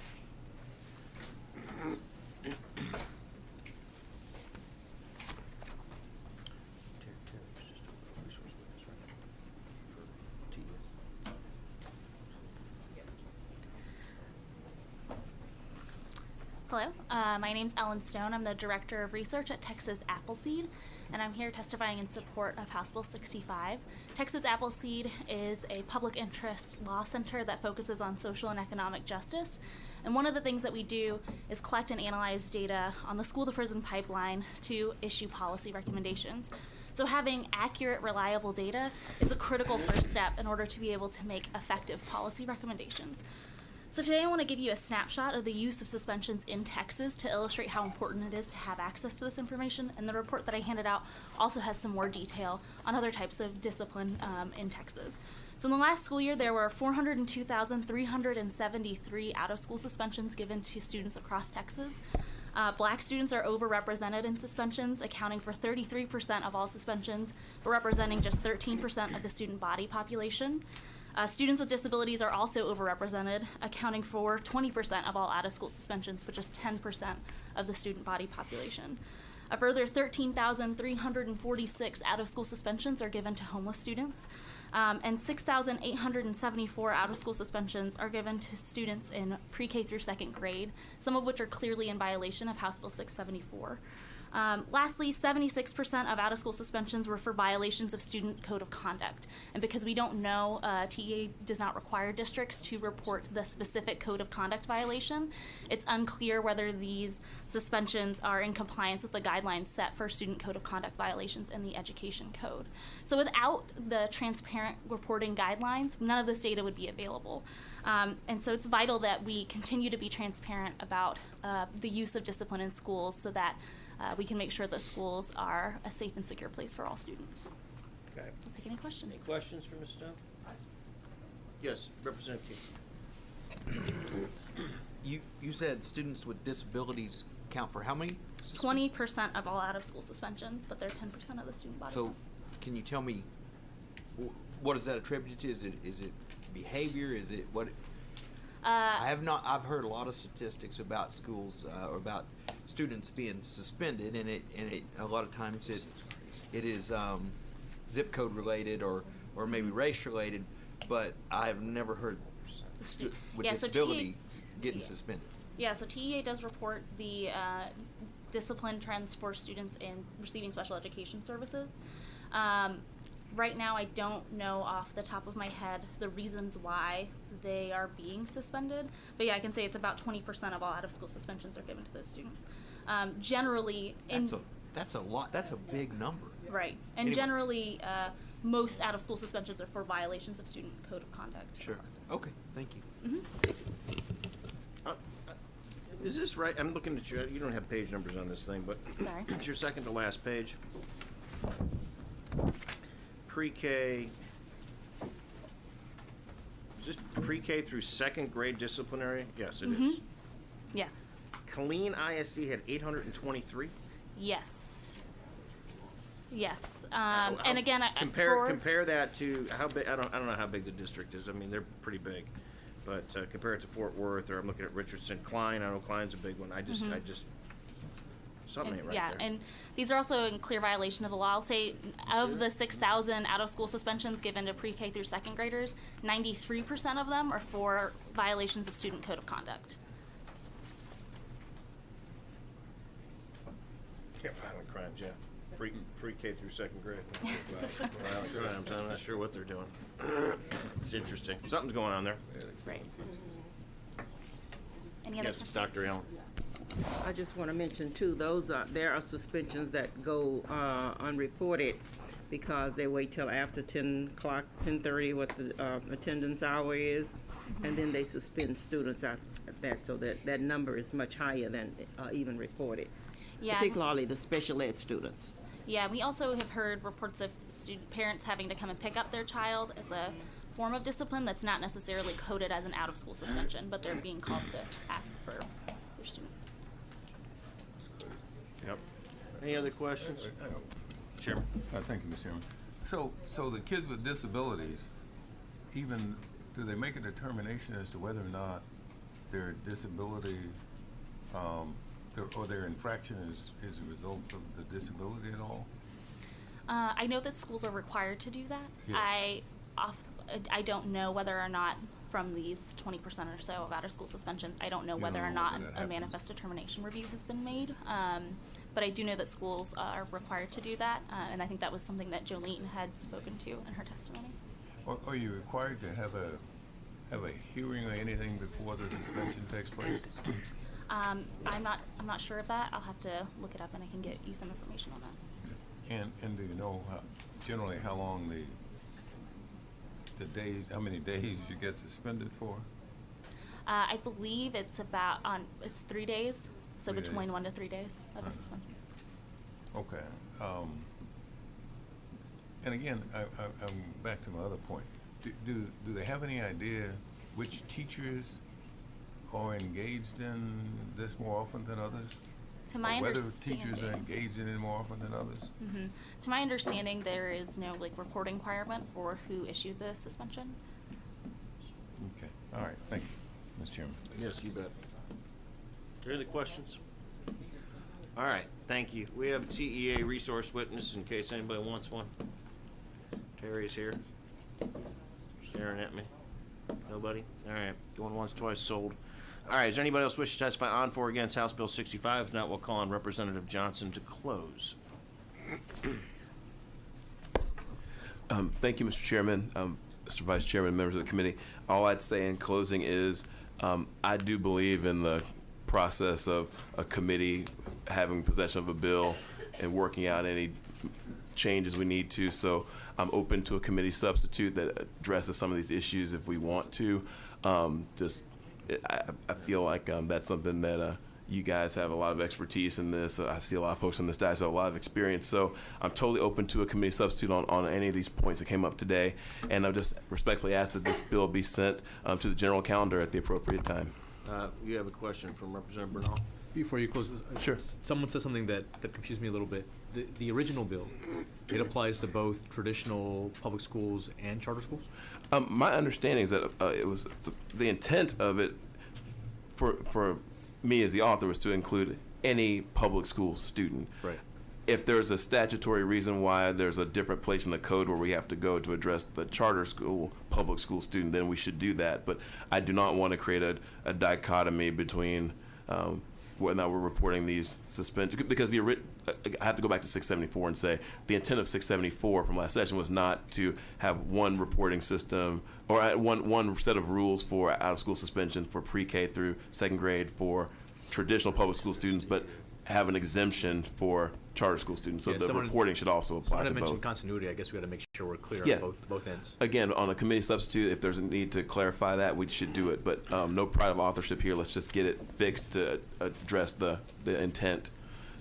Again, Mr. Chairman, the general calendar would be wonderful. You got it. Any other questions for Representative Johnson? I close. All right, House Bill 65 will be left pending at this time. Good luck on your election. I saw you got a nice endorsements today. Yeah, you're welcome. Let's see here. Valerie. Yeah, where's she at? 135? Valerie's here, and then you'll go.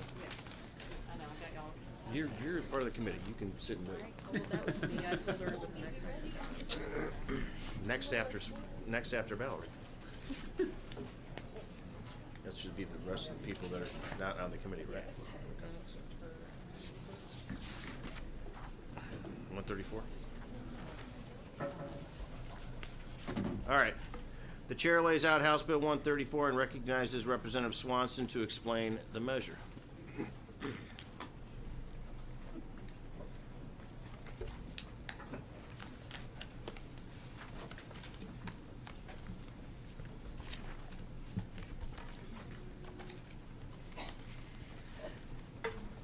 Thank you, Chairman Huberty and members of the committee. House Bill 134 aims to increase transparency and choices for voters in school district bond elections.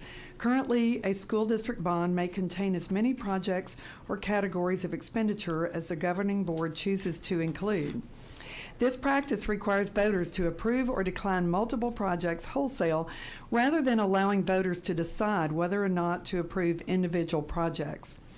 My constituents are sometimes forced to vote against things that they may like because these packages include some things they don't approve of. Requiring each proposition to contain only one project or category of expenditure would allow voters to see each project and the associated costs individually. Most importantly, House Bill 134 provides an increase in the local control of voters over new spending in their districts by giving an increase in choices. This bill would ensure that voters have the decision to approve only the projects for which they believe their tax dollars should be used. In recent years, we've seen bond packages passed that resulted in nearly $70 million being spent on a football stadium in McKinney, Texas, and over $70 million being spent on a controversial stadium in Katy, Texas. Both these projects were lumped in with other more vital projects like new school buildings in Katy and improvements to safety and security in McKinney. We all know that school districts often find themselves in need of more funding to build new and necessary schools, improve existing facilities, and increase safety and security. However, voters may not deem some projects to be as essential as others. When it comes to local spending and debt, Texans deserve more transparency and more choices. Thank you, Chairman Huberty and members. I respectfully reserve my right to close. Thank you. Any questions at all? I think we saw this bill. I know we had this bill. I think Representative Sanford, you had something similar to this last session, didn't you? Yeah, okay. Something, so comparatively, we kind of visited this on this before. So did you also have something? I think you had something like this last session too, didn't you? Similar. Mm-hmm. Okay. Members' questions? Pretty straightforward. Okay. We'll give you the All right right. to close, and we have some witnesses. Thank you. Jamie Wilson, Superintendent of Schools, Fast Growth School Coalition, Texas Association of School Administrators, Texas Association of School Boards, Denton ISD, and self. Other than that, there's nobody else you represent. And you're testifying against the bill. Thank you, Chairman Huberty. My name is Jamie Wilson. I'm Superintendent of Schools, the Denton Independent School District, and I'm here to testify against the bill. Representing Texas Association of School Administrators, Texas Association of School Boards, the Fast Growth Schools Coalition. Our district is considered fast growth. We've built 11 schools in 10 years. We continue to add students each and every year as we're in a growing community. House Bill 134 goes against over 100 years of case law that really undermines the roles and responsibilities of Board of Trustees. Quite often, the way these things work in our school districts is we will have large groups of citizens that will decide and study what facilities go on bond referendums. For example, we just had 60 community members spend the better part of a year studying facilities, looking at costs, recommending proposals, and then submitting that recommendation to the Board of Trustees for consideration to call an election. Once that happens, the board can consider to call the election or not. And after the election has been called, and if it's successful, then that same group of citizens becomes the oversight group to make sure every penny is spent as it was told to the citizens that it would be spent. So the second part to that is by putting different individual projects on a ballot, we had 104 projects in our latest bond referendum. If you can imagine a diverse school district, let's use Fort Bend since we've had conversation about that earlier. If you had 104 propositions in a Fort Bend and they were on one side of the district or the other, some projects on one side of the district may get approved while other projects in the other side of the district would not get approved. So I would offer that we leave these things to the local trustees for oversight. They are elected annually, and leave that back to the local control of the local constituency. I'm open to questions. Thanks. Any questions for him? Mr. Wilson, just one thought. I don't know if there's a question, but you might want to opine on this if you can. What if you have a fast-growing school district like you represent, and you have schools that are representative of areas that don't? We heard a bill recently about single-member districts just not too long ago, and I'm thinking about. I know that Yeah, I don't agree with you. We got school districts building water parks and things of that nature, which create a big problem for us. But I think there's responsible ones that are out there. But what happens if we have a school that's got, for whatever area, it's fast growth, it's where the people are voting, maybe there's more money there, and they want their high school built, and they want, whatever it is they want done, but they're not willing to fix the older schools or older the campuses. How would you deal with that then? Well, I think that comes back to the committee of people that you put together on the committee to study. The last bond referendum we had in Denton, it was $750 million, and $450 million of that was in renovations to buildings that were 60 years old or older. The constituents recognized that they had voted for, approved, and paid for schools in areas of the district where people didn't even live yet while we were growing. And then as we grew, the new folks of the community understood that the people who had been here before voted for schools for their children to attend, and then they supported the bond referendum to go back and do renovations and additions at the older campuses. But would you disagree or agree or disagree that we also have some bad actors out there that are creating part of these problems? I wouldn't know about the bad actor part. Do you want me to give you the list? I'll be glad to take it, but I would tell you that I think we should make our legislation based upon the best things that are going on, allow communities to do that at the local level, and then deal with the other things accordingly. Fair enough. Okay. Any other questions? All right. Thank you, Ms. Wilson. Dale Hulls, testifying for himself, testifying for the bill.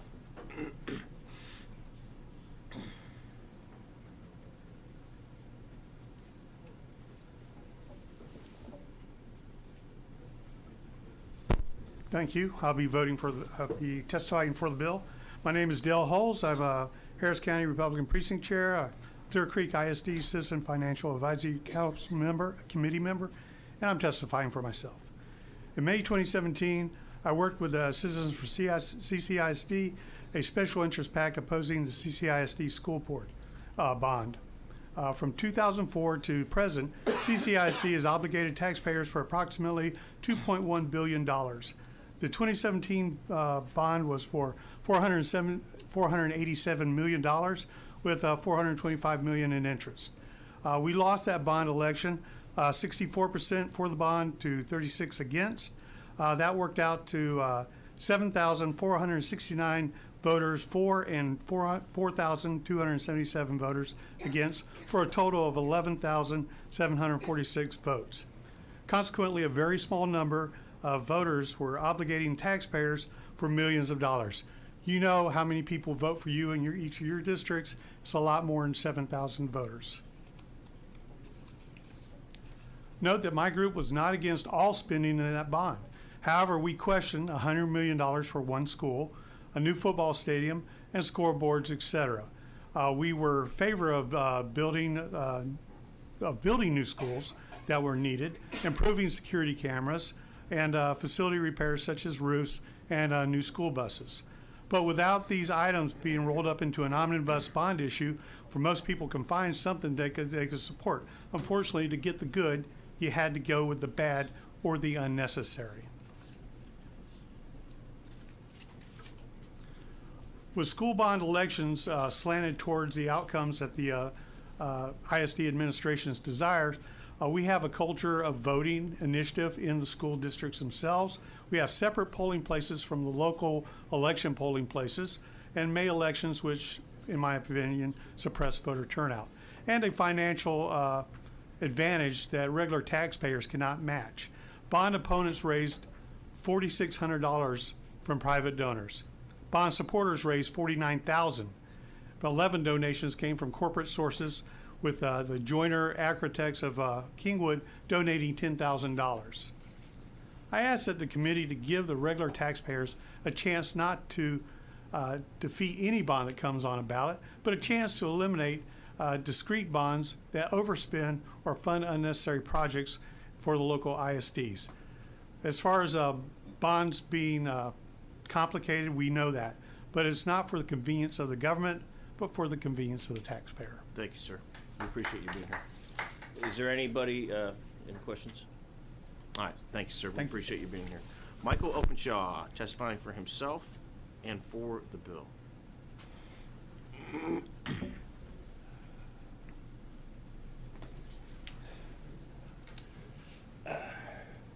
Thank you, Mr. Chairman. My name is Michael Openshaw. I'm here testifying for the bill. I'm here at my own expense, my own travel costs, and I pay for my own housing to get here. So I appreciate the chairman mentioning bad actors. We've had situations of bad actors. We've had situations of these citizen boards after bonds have been approved.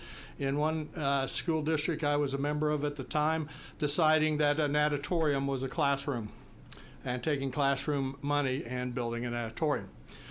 Bad actors exist.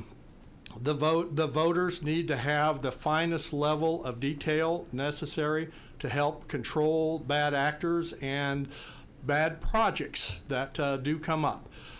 We've had too much stuff being lumped into bonds. We've had bonds lumped improperly. We've had school uniforms show up being paid for by bond money. We've had situations where computer systems are paid for by 20 and 25-year bonds, and we all know they don't last anywhere near that long. So we need the finest definition we can get. The voters can figure out the bonds and figure out the individual items. It's just that there's certain people who really don't want them to figure out those items. So I support this bill strongly. I support all efforts to have voter control over the bills that we get associated with bonds. I'm paying $6,500 a year into my school district, and that's a lot of bond money involved in that. So the more control, the better. Thank you, sir. Members, questions for Mr. Openshaw? Thank you for being here. We really appreciate it. Amy Hedke? I'm sorry if I screwed that up, Amy. Testifying for herself and neutrally on the bill.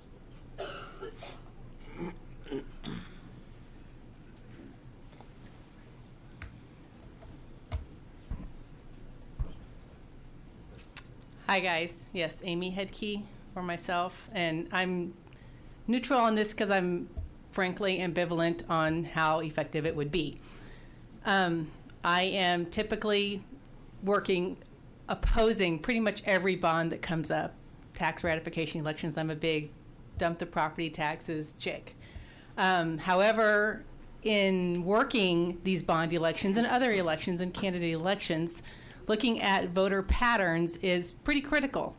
When we look at how voters actually vote for and against these bonds, and not just bonds, but other measures too, a lot of these things tend to live or die as a package deal. It's kind of 50-50 on whether separating them out will actually kill or support an entire project. And I know he talks about local control, but the biggest part, or I should say the biggest problem I've got is a lot of this stuff is even allowed to be voted on to begin with. You're using taxpayer money on a lot of projects that don't even support Article 7 of the Constitution. So I'd like for y'all to really look into that a little bit deeper, because redefining all this stuff doesn't really help. We just have school districts, TASB, and even the legislature that will come along and redefine orange as black. For the guy that was talking about 104 projects, the bill says, splitting it up into projects or categories. So you might have 104 projects, but you have different categories, so 5 school buildings or whatever. But I don't know. I think you guys need just more education on voter engagement to begin with, because most voters aren't paying attention. Voter turnout in these things is dismal, and that goes back to public education to begin with. Your schools aren't turning out educated voters. So I'll stop there. Okay. Thank you. Any questions at all? All right. Thank you for being here. James Quintero, Texas Public Policy Foundation, testifying for the bill.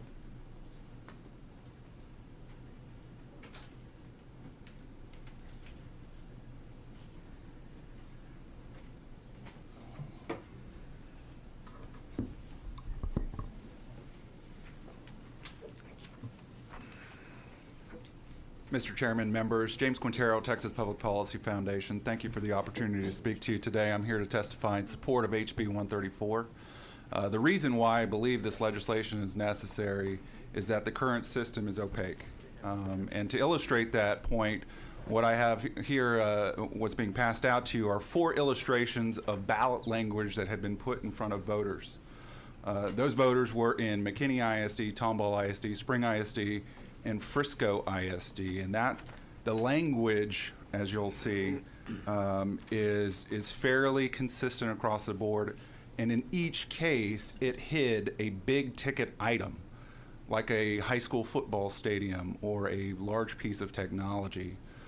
And the one I want to talk about briefly is McKinney ISD, who put the following language in front of voters back in 2016. It says the issuance of bonds in the amount of $220 million for the construction, renovation, acquisition, and equipment of school buildings and the purchase of necessary sites for school buildings and the levying of tax and the payment thereof. Now, what's not apparent to a voter as they go and say yes or no to this particular proposition is that embedded within it is a $50 million high school football stadium. And so I think HB 134 kind of helps us parse some of the public expenditures into more bite-sized chunks and helps voters reach a more well-informed decision about certain expenditures. So thank you for your time. Oh, that was quick. Okay, thank you. I was reading your notes here. So, just out of curiosity, these 4 elections do you know, and maybe you don't, but do you know, did they actually have bond committees of people that got together and as a public? To the best of my knowledge, they did. Yes, sir. They did. Okay. Yes, Representative González. Thank you, Chairman. Before bonds can be put on the ballot, doesn't this local school board have to have a vote on that before? Yes, And aren't school board meetings public? they are. And people can come talk to school board meetings, correct? They are.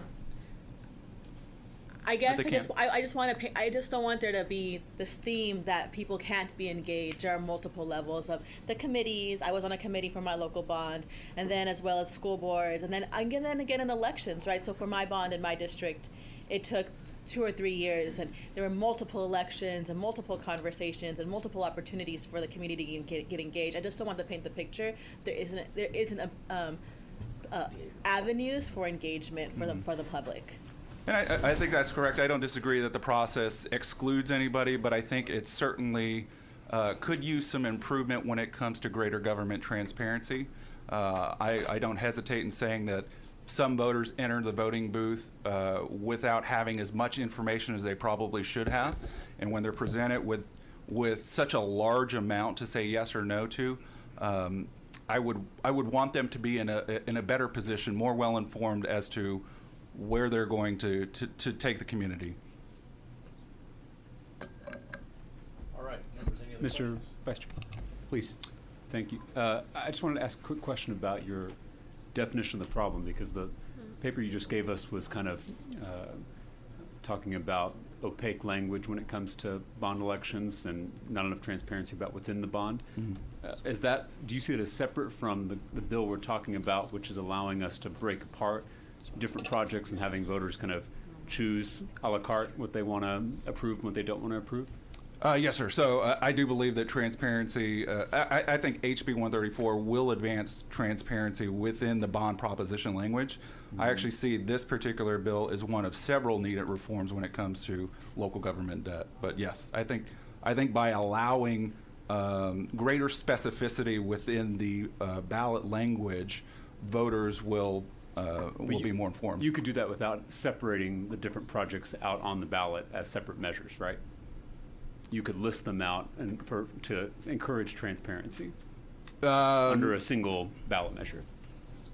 I believe that's correct, but I'm just trying to make sure I understand what you think the problem is, mm-hmm. whether it's kind of opaque language or whether it's the fact that they're all bundled together as one package to be voted on. So as presented in the written testimony, I think the fact that we're lumping in everything into one package and the language isn't clear, there's not enough specificity there to give the average voter enough information to be able to tell what's in the actual, what are they actually voting on. You could keep it all in one package and list everything out. Is that fair? I think that's fair. Okay. Thank you. All right, members, any other questions?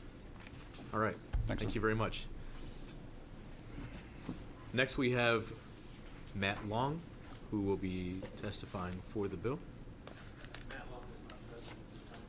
All right. We'll have Matt Long. What is it, not testifying? Yes, we will show him not testifying. We'll show him not testifying for the bill. For the bill. Next, we have John Robinson testifying for the bill.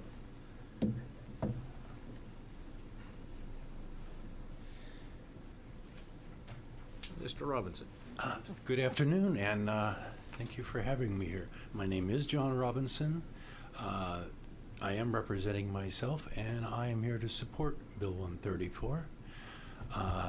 This is my first time to attend a hearing. This is my first time to testify for the Congress of the great state of Texas. I'm for this bill for two major reasons. The first one is its simplicity, and the second is its transparency.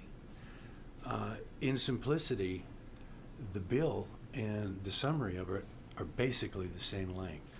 You can't get any simpler than that. You can read it and understand it. In that, it brings about, in that itself, it brings about a transparency that I'm starting to lose my thought here, but it brings about a transparency. Transparent and simple. I think those are the two. Yeah. Well, if I would just. I'm lifelining you, bro. Yeah. Lifeline, help. Yeah. So, I'm doing one of those things. First time up here. Sorry. It's all good. So I'll just kill it right there. I am for it. I would like to bring up something. If I am allowed to comment on somebody else's testimony. You can say whatever you want. Okay. I, as a voter, was very interested to find out that there are 108 projects, that have to be simplified down. I would rather know about the 108 projects. I would say, how did it get to that? Why are there 108? What are they? One-line items, I want to see them. And another thing is, putting it up to the Board of Trustees. I'm a voter. I want to vote on these things. I mean, if we're just going to give control over to the Board of Trustees, then why are we even voting on the bond issue? And I'm sorry to go over time. Oh, you're fine. Mr. Robinson, 1 second. Does anyone have any questions for the witness? All right. Okay, thanks. Thank you, sir, very much. Next, we have Carrie Cheshire, and if I didn't get that right, you got it.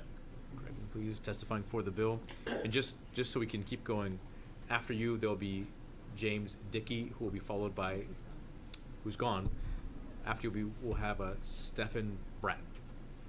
Thank you. My name is Kerry Cheshire, testifying for House Bill 134, both for myself and on behalf of Texans for Fiscal Responsibility. I really look at House Bill 134 as a voter empowerment act. You look at how school districts advertise bonds. It's through bullet points. You look at how they want voters to vote on bonds. It's through only one section. I think the only reason why a school board would not separate these bonds is if they believe that voters would disapprove of a single line item in that bond package. And then the question is, if that's the case, then why are they trying to lump them in and why are they trying to push something that they don't think the voters would support? I think we have common sense voters all across Texas who do want to support public education, who do want to provide for additional classrooms, do want to provide for additional facilities funding, but they don't want to be hijacked on something like a water park. They don't want to be hijacked on something like a football stadium.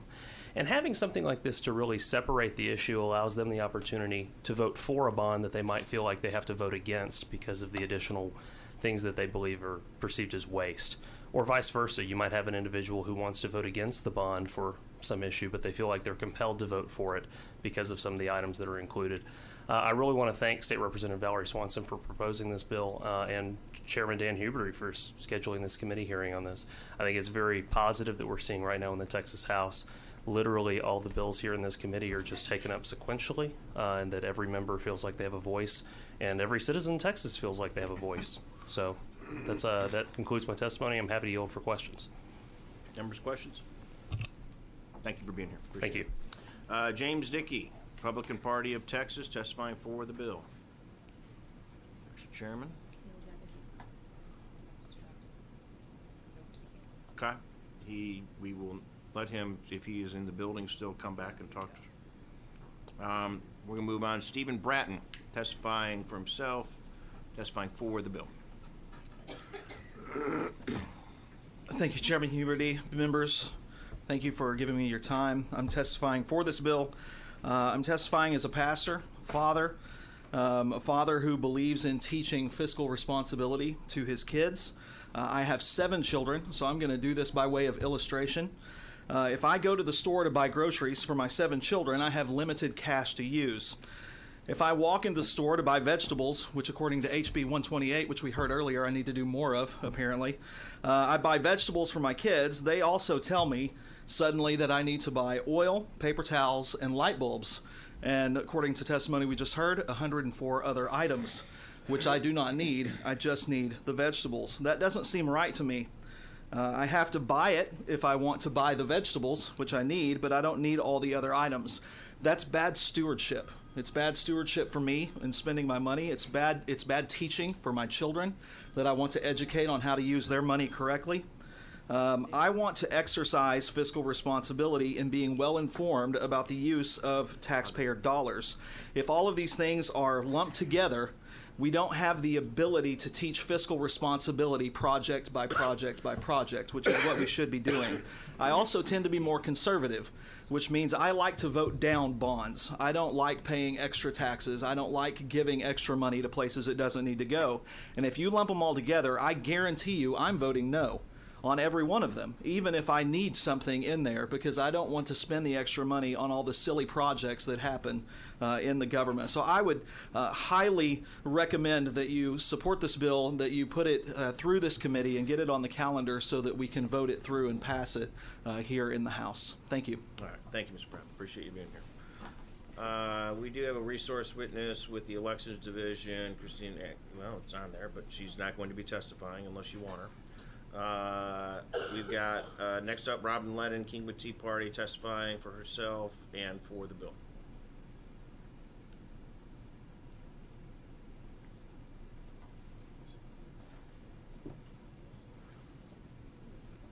Hello, everyone, and I thank you, Chairman Huberty, my representative, and all of you for being here and discussing this important subject. I am representing the Kingwood Tea Party and myself, and I'm here at no outside cost, just people donating into the little bucket to help us pay gas and get here. I want to go back to the fact that we need to remember why we have public education in the state of Texas. And it's not to have Olympic swimmers, it's not to have, although that's nice if you can afford it and the people want it, it's not to do even football on Friday night lights. The purpose is, according to Article 7, support and maintenance of system of public free schools, a general diffusion of knowledge being essential to the preservation of the liberties and rights of the people.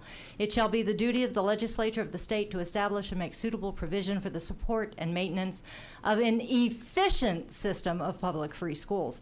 The purpose is education. It's reading, it's writing, it's math, it's civics is the most important thing for the knowledge and preservation of our rights. And I would suggest that right now, when we have people that are losing their homes because of high property taxes, when we're looking at a time that we have this going on, we have inner city schools, and inner cities like in Houston, we have failing schools with minority students stuck in there who can't have an American dream if they can't read, write, and do simple math. Those doors are closed to them, and I would propose that let each community decide how far up that scale they want. If they want that water park, let them vote it in, but let them do it and let everyone know that it's not necessarily that you have to vote for the water park if you need the schools. Thank you. Robin, you didn't give us your name, even though you Oh, Robin Lennon. Sorry. That's okay. That's okay. Anybody have any questions for Robin? Thank you for being here. It's good to see you. Yeah, good to see you.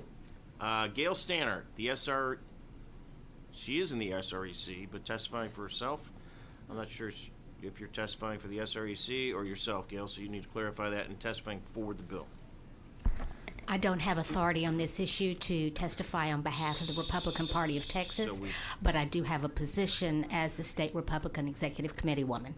My name is Gail Stannard. Go ahead. About 15 years ago, I fell in love with the Lone Star College and ran for that board 2 times. The first time that I ran, there was a $400 million bond on the same ballot.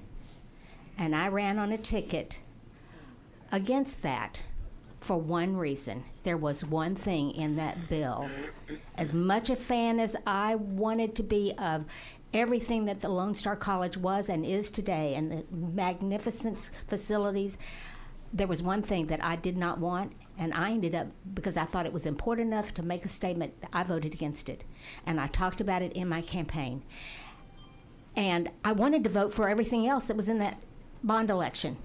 but I couldn't in good conscience. And so I think this bill would solve the problem by dividing it out and let me make my statement as an individual who is carefully evaluating the information that is out there. That's it. All right. Thank you, Gail. It's good to see you. Any questions? All right. Thank you. I see Chairman showed back up. Call up James Dickey, Republican Party of Texas.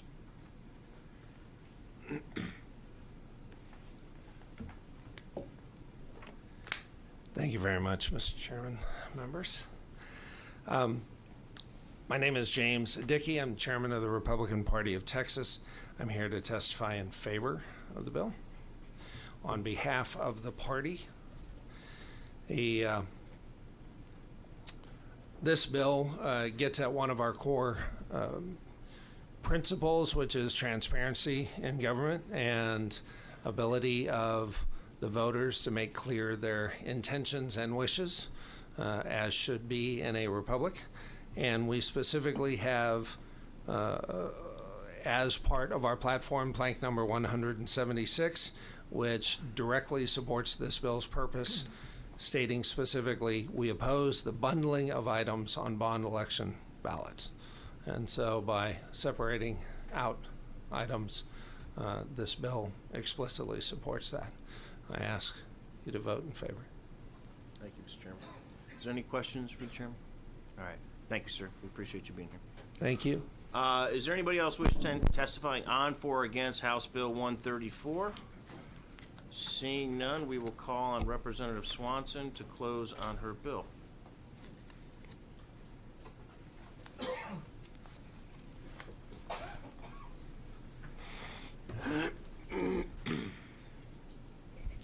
Thank you, Chairman Huberty and members. I believe this bill will bring far greater transparency to school bonds and give more choices and control to local voters. I respectfully ask your support for this pro-taxpayer, pro-transparency bill and ask you to vote it favorably out of committee and send it to the appropriate committee. Thank you for your time. Representative King. Thank you, Mr. Chairman. I have one question. Would this bill include bond elections for charter schools? Or is this just only ISDs? We intended it to be for ISDs. Why would you limit it just Would to you ISDs? typically have a bond election for charter schools? They pass local bonds. Just a question. We'll look into I'm just that. wondering what your We will look into that further, what your- Representative King. What your point is here? I mean, if it's, we hear a lot of testimony in this committee about charters are part of the public school system, and there's a lot of debate over the difference in the two funding mechanisms, and If they are able to put it to a public vote, then yes. bonding authority for public schools here, or traditional ISDs. Just a question, where you were going. If they are able to put it to a public vote and put taxes on taxpayers, then yes, it should apply to them also. Okay. Any other questions? And again, I strongly encourage, I know that Representative Sanford had worked on this last session as well, so we want to make sure that we're being fair as we go through this process so that everybody has input. Absolutely. Yes, I welcome anyone's input. Okay. Thank you. All right, well, she closes, so at this time, House Bill 134 will be left pending.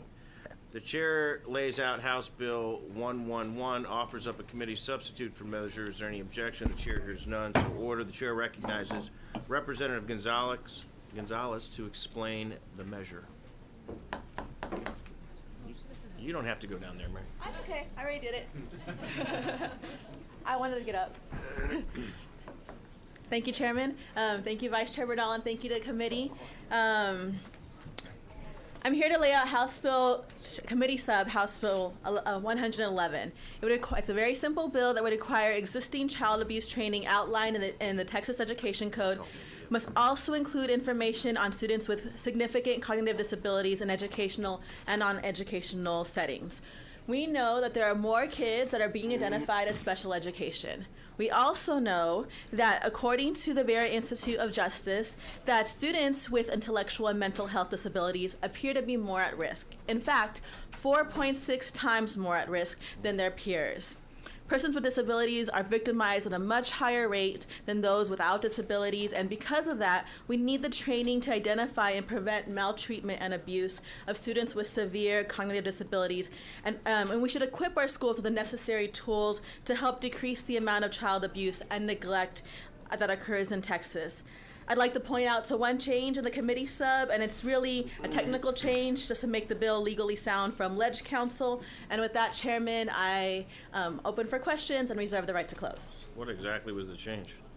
You said you'd like to point it out, but you didn't. Well, I'd just like to say it was a technical change that I can explain it from Ledge Council, but I'll talk to you in the back. So you're not exactly sure what it was, but you're going to get back to me. I got it. Okay, no worries.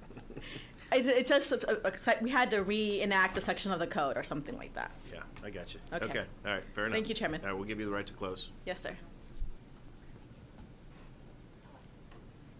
All right, we're going to call up Wendy Davis, our former Texas State Senator and now Executive Director of Deeds, Not Words herself. Senator, it's good to see you. Thank you, Mr. And we Chair. are going to bring up one of her students, Jasmine Owen. Yes, and Rhea as well. We'll bring up Rhea, too, a student with Deeds, Not Words herself. And Rhea, I'm going to screw this up, Rhea. I'm so sorry. Shahane? Dang it. All right, she's also a student and representing herself, all testifying for the bill. Please tell us who you are and your position on the bill, and proceed. Thank you, Mr. Chair and members. My name is Wendy Davis, and I'm the founding director of Deeds Not Words, through which we help to train and champion young women to use their voices to create and advocate for legislation that matters to them. Last session, this committee unanimously passed, and it did become a law, a bill that provided for a curriculum throughout Texas high schools that would inform young people in our schools about the dangers of sex trafficking, how to avoid those dangers, and how to be proactive bystanders for their fellow students. The particular bill that we are here to support today is really an extension of that idea. And what it would do would be to create a training curriculum for our high school teachers and middle school teachers as well, and administrators, so that students who may be victims of sexual abuse or have fallen prey to sex trafficking can be identified and supported by those who are with them on a day-to-day basis, our teachers and the administrators of our schools. They're the first line of defense to make sure that our young people are appropriately protected, and we would encourage your support of that bill. Thank you, Senator. Thank you. Members, are there any questions? All right, thank you. It's good to see you. Thank you. Rhea? Hi, my name is Rhea Shahane, and I'm a student at the University of Texas. I'm also a change maker with Deeds Not Words. I'm here in support of House Bill 111 because I know how much sexual assault and abuse, especially in high school and middle school, can affect how an individual grows up and perceives the world around them. Sophomore year of high school, I had a friend who was raped at a house party. After the incident, she was devastated and did not know what to do. Her grades started failing and her mental health declined, but none of the teachers even noticed, or if they did, they didn't say anything. But as the members of this committee, isn't it the job of the teachers who are supposed to nurture us, our coaches who are supposed to serve as mentors, and administrations who are supposed to protect their students to notice these things? Isn't it important to recognize when one of their students is expressing signs of sexual abuse-related trauma? That is why House Bill 111 is important to me. We need employees of public school districts to receive training on the prevention of sexual abuse, sex trafficking, and utter maltreatment of certain children, so the 58% of 7 to 12 graders who are sexually harassed, the 1 in 5 high school girls who are sexually assaulted, the 1 in 8 high school girls, and 1 in 25 high school boys who are raped do not go unnoticed in Texas. We as a state like to pride ourselves on protecting our children, but isn't it time to just stop talking about it and actually start implementing policies and legislation that protect them? I urge you to vote yes on House Bill 111 because Representative González is taking a decisive step forward in helping protect children against sexual abuse, sex trafficking, and other maltreatment by training the people who interact with these children the most. I would also like to thank all of you for taking your time today to give me the opportunity to sit here before you and share why House Bill 11 is important to me.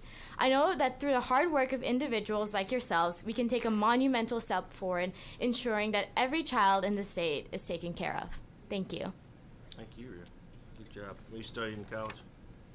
Sorry, what? What are you studying in college? I'm planning to government and history. Government history? I'm planning on going to law school. Oh, okay. Yes, sir. That's what we need. We need more lawyers in this world. No offense to the lawyers on this panel at all, Mr. Bernal. I hope to be a good lawyer one day, so fingers crossed. That's right. That's right. Any questions for her? All right. Thank you. Jasmine? Good afternoon, Chairman Herberty and members of the committee. My name is Jasmine Owen. I'm a junior at the University of Texas at Austin. I am a government major, future lobbyist. I'm also... We definitely don't need any more of those. So. Just one more. I'm also an intern with Deeds Not Words, and I'm here in favor of HB 111. Today, I'm honored to be an advocate for sexual assault survivors and members who will eventually, unfortunately, be affected by sexual assault in the future. According to the National Sexual Violence Resource Center, 1 in 3 women and 1 in 6 men will experience some contact sexual violence in their lifetime. I'm fortunate enough to have not experienced unwanted sexual contact, but if I had during my time in school, I would have wanted to know that there were trained professionals on my campus that I could reach out to. I would have been comforted to know that there were teachers and employees on my campus that were actively looking for signs of sexual abuse, sex trafficking, and other maltreatment among myself and my peers. The NSVRC reports that 63% of sexual assault cases are not reported. I believe the reason so many women and men do not speak up is due to the backlash sexual assault victims endure in our society. Victim shaming and victim blaming happen too frequently, and when abusers are found guilty, their punishment is just a slap on the wrist. Sorry, I lost my spot. The law needs to be on the victim's side, and that begins with passing legislation to support victims. Children in schools should feel safe to speak up about sexual assault, and they should know their teachers and school officials have adequate training to support them. I would like to conclude by thanking you for your time and giving me the opportunity to stand before you today and share why HB 111 is important to me. I would also like to thank Representative González for filing HB 111 because with this bill, teachers will have the necessary training to support sexual assault survivors and students will feel comfortable reporting sexual assault. Thank you. Great. Good job. Well, we already told you you're going to be a lobbyist, so. Yeah, go ahead, Representative Bernal. Just to make a point, did anybody on the committee get visited by a paid lobbyist to advocate for this bill? You do your thing. Thank you. Oh, jeez. Good. Anything else? Any other questions? Thank you all for being here. Thank you for having welcome. us. Absolutely.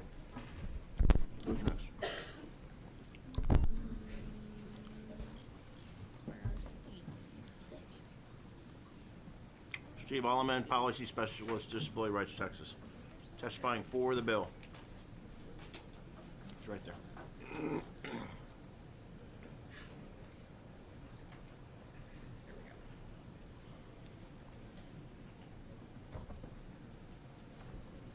Good afternoon, Mr. Chairman, members of the committee. My name is Stephen Alleman, an attorney with Disability Rights Texas, the protection and advocacy agency for people with disabilities in our great state.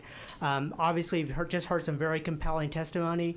I'll just add to support of this bill by saying it also recognizes that there needs to be protection for children with significant cognitive disabilities in both educational and non-educational settings.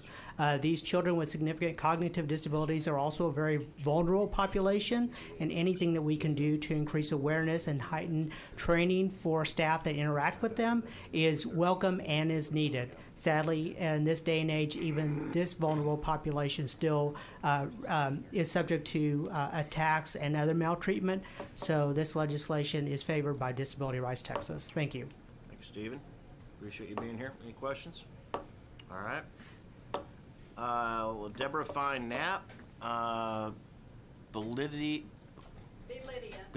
and Self. I'm not sure what that is, but you'll tell me. Is testifying for the bill.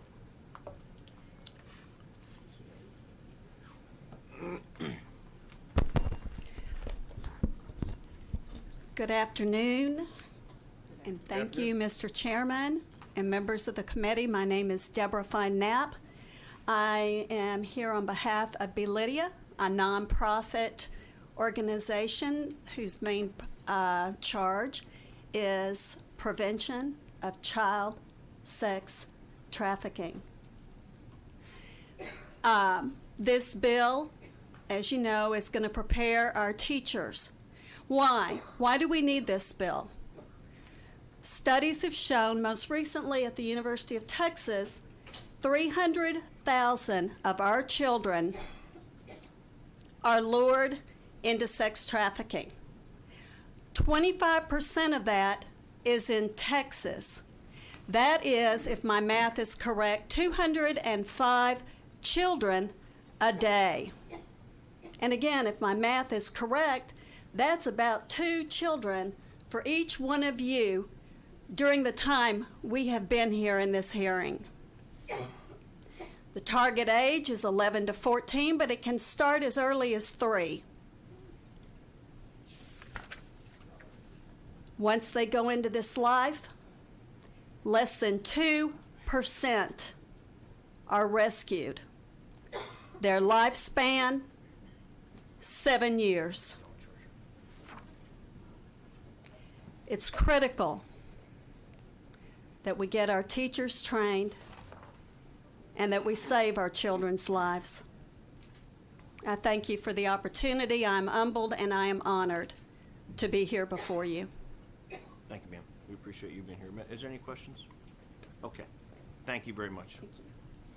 Is there anybody else who'd like to testify on House Bill 111? If not, we will call on Representative González to close on her bill. Thank you, Chairman and Committee. As a lot of you know who are my close friends, I'm a survivor of child sexual abuse and assault. And I think about my youngest sister, Angelita, who has Down syndrome. And I was able, the reason I got help and therapy and support was because my counselor flat out saw signs and asked me, are you being abused?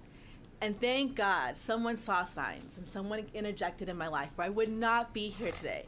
But I worry that my little sister who has Down syndrome and can't speak, if we can't find her signs, if it was happening to her, then there would be no intervention. And for kids with disabilities, we need these interventions. Here's a bill that doesn't cost any money, but could potentially decrease the amount of sexual abuse and assault that children with disabilities can happen to their lives. And so with that, committee, thank you for... Don't close yet. Okay. This time the chair withdraws the committee substitute for House Bill 111. Is there any objection? Hearing none. Now you can close. With that, I close. All right, House Bill 111 will be left pending in committee. Thank you. What's your bill number? Is it him? We're going to do his. Okay. We'll go back and forth. Okay, it's fine. You just got one, then it'll be the Mary González show. Yeah. Chair lays out House Bill 165 and recognizes Representative Bernal to explain the measure. Thank you, Chair. Members, this is my 3rd time filing it. My very first hour as a representative in my new office, a mother and her son, who is named Diego, came to my office and explained this issue, and it's this simple. We have a system of endorsements that students can earn. I think a lot of you are familiar with that. The way the law is written is if your class has been modified in any way, so if you're a special ed student and you're in a mainstream classroom setting and the teacher modifies your classwork or your instruction, all of a sudden you're no longer eligible for the endorsement. This is a very simple bill having to do with dignity. They're not getting easier work.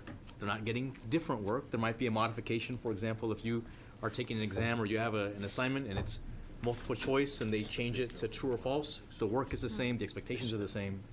But because of that, the student is no longer eligible to earn the endorsement. And I just feel like we should fix that. It's not right. And it shouldn't take 6 years to do that, but here we are. And so with that, Chairman, I reserve the right to close. Okay, thank you. Is there any questions? Sure. Yes, Representative Meyer. It seems fairly straightforward, Vice Chair. Why is it not? There's a sentiment that allowing these students to be eligible for endorsement somehow devalues the power or the prestige of the endorsement.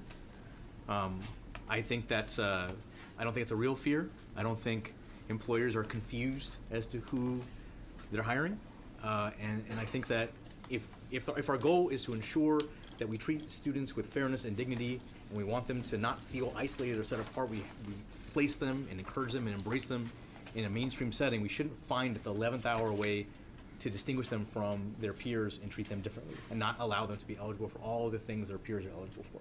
So I don't have a good answer. Thank you. Yeah. Any other questions? All right, we'll give you the right to close. You have some witnesses. Stephen Alleman, Policy Specialist, Disability Rights Texas, testifying for the bill.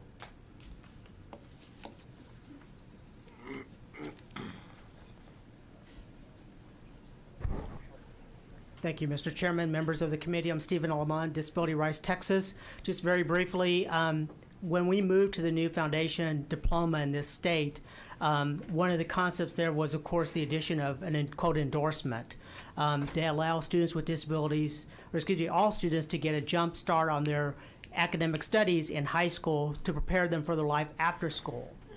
Among the students in our Texas public school system who lag behind the most and who have the least success out of high school are students with disabilities.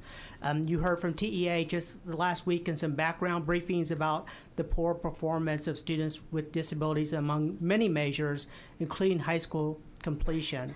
Access to endorsements is just one way that we can start to help improve outcomes for students with disabilities. It does not in any way water down, in our view, the educational system or the achievement of other students with endorsements. As was stated, it's just basically equal access to this extra step in our high school foundation system now to ensure an outcome that can be achieved beyond high school. Thank you for consideration of this bill. Thanks, Steve. Any questions? Thank you. Chris Macy, Advocacy Director, Coalition of Texans with Disabilities, testifying for the bill.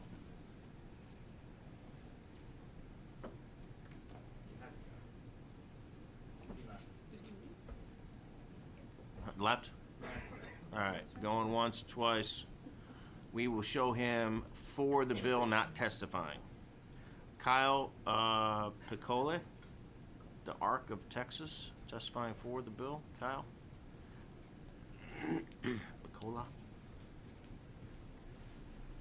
Good afternoon, Kyle Piccola with the ARC of Texas. Pleasure to see y'all again. The ARC of Texas promotes, protects, and advocates for the human rights and self-determination of Texans with intellectual and developmental disabilities. We also very much so support this bill.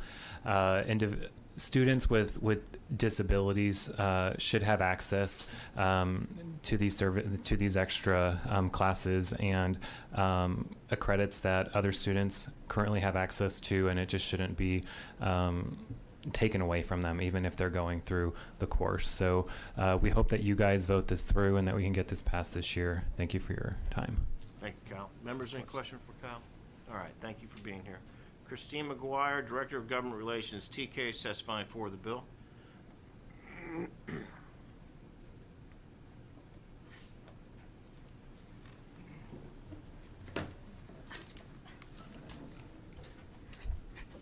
Afternoon, Kristen McGuire, TCASE, indeed representing or testifying in favor of the bill. For the endorsements, I wanted to talk about it from two perspectives. Number one is the current statute does not allow a student to transition to just the foundation program without an endorsement until after they complete their sophomore year. However, TEA rules mandate that if a student has any modified curriculum, then they have to go just on the foundation program without this endorsement. It's very confusing in our meetings to tell a parent, well, you can't really get on the foundation program without an endorsement But we know you're not going to have an endorsement because you have to have modified curriculum. The other piece to that for me, from the school perspective, is graduating. Your percentage of kids who graduate with an endorsement obviously count towards your accountability rating. So if we're automatically having a pool of students that are not going to count in terms of accountability, that's unfair as well. So I just wanted to say that I would love, especially for students who are going into a licensure track, those ARD committees can decide. So I do appreciate and vote in support of this bill. Thank you, Kristen. Appreciate it. Members, any questions? All right, thank you for being here. Is there anybody else that would like to testify on House Bill 165? Seeing none, we'll call on Representative Bernal to close. Thank you, Chairman. I close. All right, thank you. At this time, House Bill 165 will be left pending. We are now going to lay out House Bill 116 and recognize Representative González to explain the measure.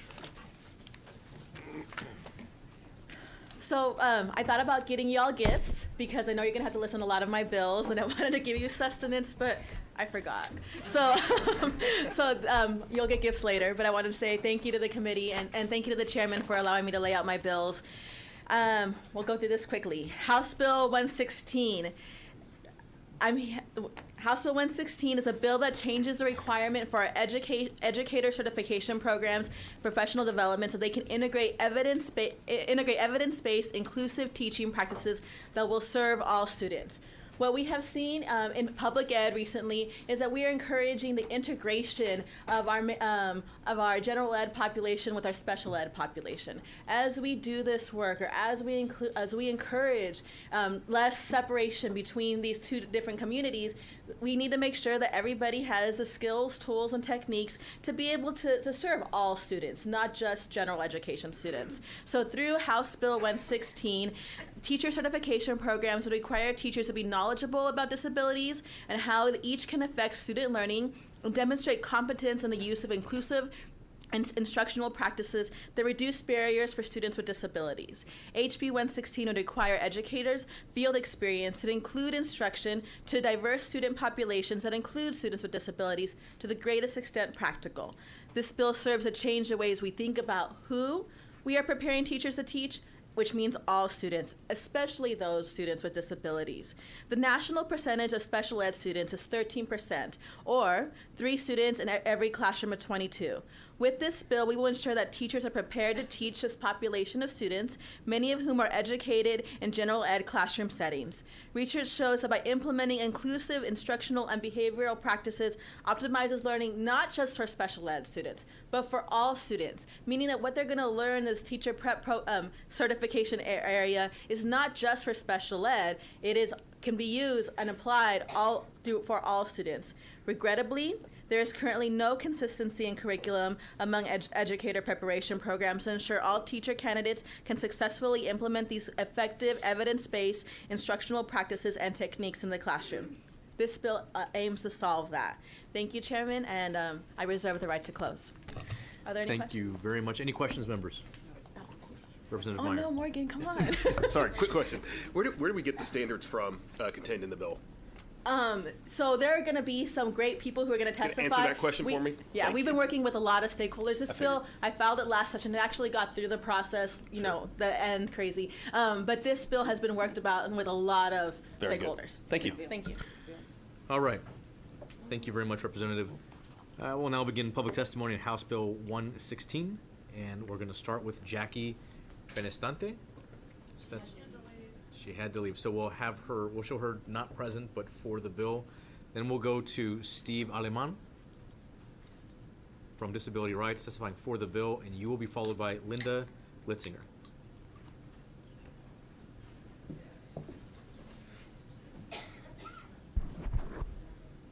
Good afternoon, members of the committee. My name is Stephen Aleman with Disability Rights Texas, here in support of the legislation. It's important to think about students with disabilities as receiving special education. Special education is a service, not a place. So that means that educators across the board have to be prepared to have students with disabilities in their classrooms and to meet the same rigorous TEKS that we expect all other students to reach and have access to. this bill is an important step to allow educators to have the tools and the techniques that they need to achieve what we want for all of our students. The best possible teacher in front of them to receive the best possible education. For that reason, this bill will provide a framework and a structure to ensure that educators of both today and tomorrow have those abilities to serve these students with disabilities and provide not just special education, but regular education and instruction that we are always constantly striving to improve. Thank you so much. Thank you, Steve, very much. All right, Linda Litzinger, testifying for the bill, and you will be followed by Chris Massey.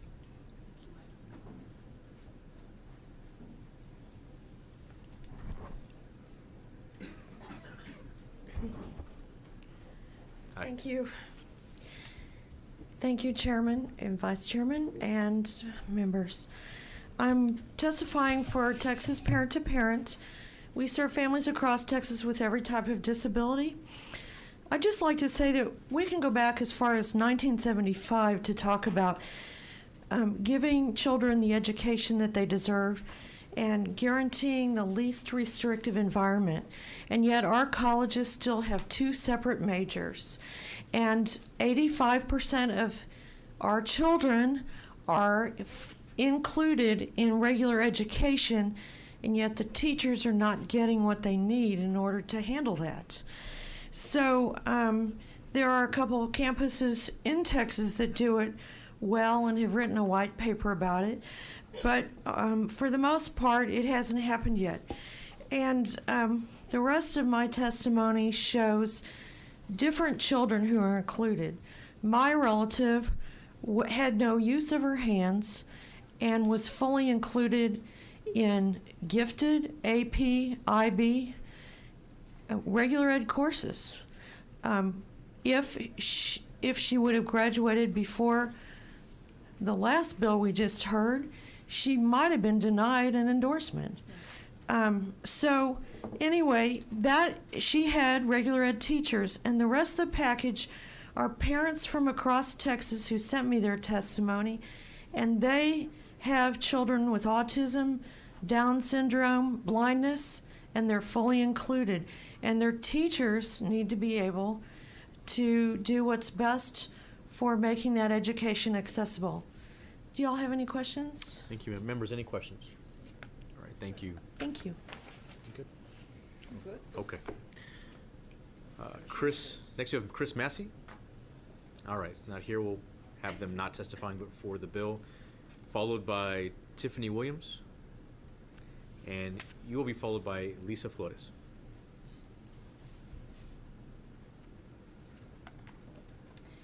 Good afternoon, members. My name is Tiffany Williams with the Coalition of Texans with Disabilities, and today I'll be testifying on HB 116. I spent the first year of my fellowship studying the effects of inclusive education on both students with disabilities as well as their non-disabled peers, and the research was conclusive in determining that both populations have improved learning outcomes when students with disabilities are included in the general education classroom. However, there are some identified barriers as to why this isn't happening at the rate that it should, and one of them is professional development. Many of our general education teachers in Texas are being asked to teach students with disabilities and implement IEPs, but lack the training to do so with fidelity. This leaves our parents and our teachers frustrated, but most of all, our students that are enrolled in special education are taking the hit for it. So we believe that this bill will give our teachers the tools they need to offer an inclusive education, which is an evidence-based framework of instruction that all kids will benefit from. We also believe this bill would benefit students with disabilities because their teachers would be better equipped to co-teach with a special education teacher and to create a lesson plan that's differentiated for various types of learning styles.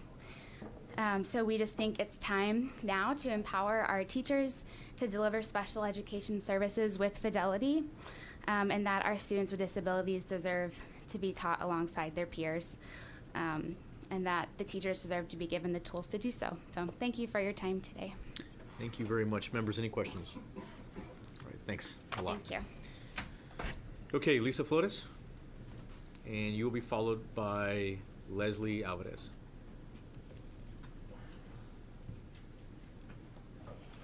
Hello, Chairman, committee members. My name is Lisa Flores. I'm a advocacy specialist with Easter Seals Central Texas, and I'm representing Easter Seals today and our affiliates across Texas. I'm also the parent of 2 children, one of whom has a disability, so I have sort of direct knowledge of this information. I know we've been encouraged to be brief, so I just wanted to kind of get to the meat of what I want to say. And I really feel like this bill is really crucial in combating the pervasive climate of low expectations that students with disabilities tend to face. It is very difficult to get buy-in for presumed competence for students with disabilities, and I feel like this bill will work as a bridge. Better empowered teachers mean more presumed competence, which means better outcomes for all of our students. I also think that it is a bridge to sort of end the dichotomy of how we prepare teachers. It's still special ed or gen ed, but the reality is in modern classrooms, general education teachers are not going to have classrooms where no students with disabilities are present. They're going to be in classrooms. Texas leads the way in inclusive placements, as far as most of our students with disabilities are served in the general education classroom with services and supports, but we're not leading the way on how we prepare teachers to serve those students. So I believe that it's a really important measure to really bridge that gap with where they're placed and how well they're being served. And I believe this bill will make a direct impact on graduation rates, college acceptance, employment rates across the board. Inclusive education has been shown to benefit all learners, not just students with disabilities, and we enthusiastically support this bill, and I thank you for its support. I'm happy to answer any questions. Thank you, members. Thank you, members. Any questions? All right. Thank you. Thanks a lot. I just have to say that might be the best. I appreciate it. It's my power dress. I made it. I use Star Wars. I have to be one with the Force. Yeah. Thank you. Thank you for that. All right. Thank you very much. Hi. Hi, hello. My name is Leslie Alvarez. I'm from Edinburgh, Texas, but I'm currently a second-year law student at St. Mary's University. So I'm currently residing in San Antonio, Texas. Today I'm here to support House Bill 116, and I represent myself and my younger brother, Leo. I'm going to start off with a quote, which goes as follows. There is no greater barrier than the barrier of low expectations. This is a reality for people like my brother, Leo, who has an intellectual disability. Leo is a beautiful 17-year-old young man who loves to YouTube and watch Netflix like any other 17-year-old. And he is an ingenious scheduler, so he is in charge of scheduling all of my visits home to see him. But despite Leo's many abilities and strengths, he is not expected to do much because of his disability. So Leo's daily school life looks like that of a 3-year-old. He colors, he watches movies, and he sometimes learns through menial work. Because of his label as a student with a disability, Leo has low expectations, and these low expectations have played a role in his inability to read, write, or do simple math. And this relates to House Bill 116 because, among other things, it will require educators to have competence in instructional techniques that maintain high expectations for all students, including students with disabilities like Leo. This is very meaningful, and we need to get rid of low expectations for students with disabilities because they will become adults in our communities, and the expectation of them to just grow up and live in seclusion for the rest of their lives is very frustrating as a sibling. And I don't, sorry. It's all right. But thank you for your time, and I urge you to support House Bill 116 because we need to change the way that people see people with disabilities. Thank you. Thank you. Questions? Members, any questions? Thank you for coming. I'm sorry. Don't be. Can't help it.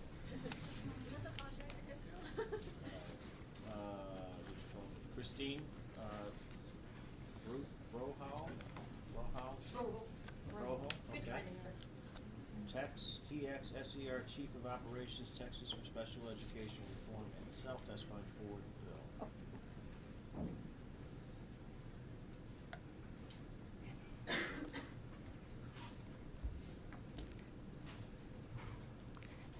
Good afternoon. Thank you, Chairman. And thank you, committee, for allowing me to speak, and thank you especially to Representative González for supporting this bill. What I want to focus on is, in Texas, we are a great state for inclusion. We are already including students receiving special education services at a rate of 68.4% of our special education students are in general education classrooms for 80% or more of their school day. That's already. And another 15% spend at least 40% of their school day there. So these students are getting the majority of their content from general education teachers. So we want to make sure that those teachers have the skills and knowledge to teach all students. Also, teachers in the general education environment are tasked with at least part of the responsibility for child find under IDEA. So it is really imperative that they have the skills to recognize the signs of disabilities and how they impact student learning. This bill would go a long way in helping in that respect as well. The proactive planning techniques that we're talking about, making sure that all teachers have, will help them walk into the classroom with lesson plans that are already planned for a diverse student population. By doing so, by having multiple means of presenting the information and allowing for multiple ways for students to show their learning, show their knowledge, will go a long way in alleviating the need to not only differentiate but to individualize education. It's going to catch a lot more than just students with disabilities as well. It's going to help students with limited learning, limited English language, and also talented and gifted students. So that kind of training is going to be extremely valuable to every teacher. And also, with this rate of students with disabilities in general education classrooms, their success is dependent upon collaboration between general and special education. But there is no collaboration in teacher preparation programs between general and special education. That is a huge problem. We are expecting these teachers to walk into a classroom and know instinctively how to collaborate to meet the best, to best meet the students' needs within their general education environment. So it is very, very important that they receive this knowledge, not only embedded in their curriculum so that they understand that it is part of every part of their learning, but it makes them more able to implement them when they get to the classroom. All right, thank you. Members, any questions? All right, thank you very much for being here. Amy Litzinger, testifying for herself, testifying for the bill.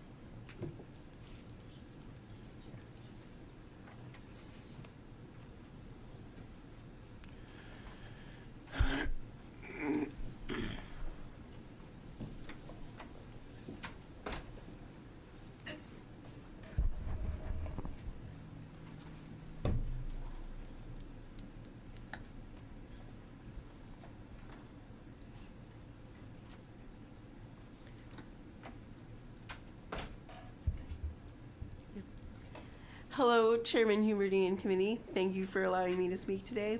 My name is Amy Litzinger, and I am testifying on behalf of myself and not for any organizations today. And I'm in favor of the bill.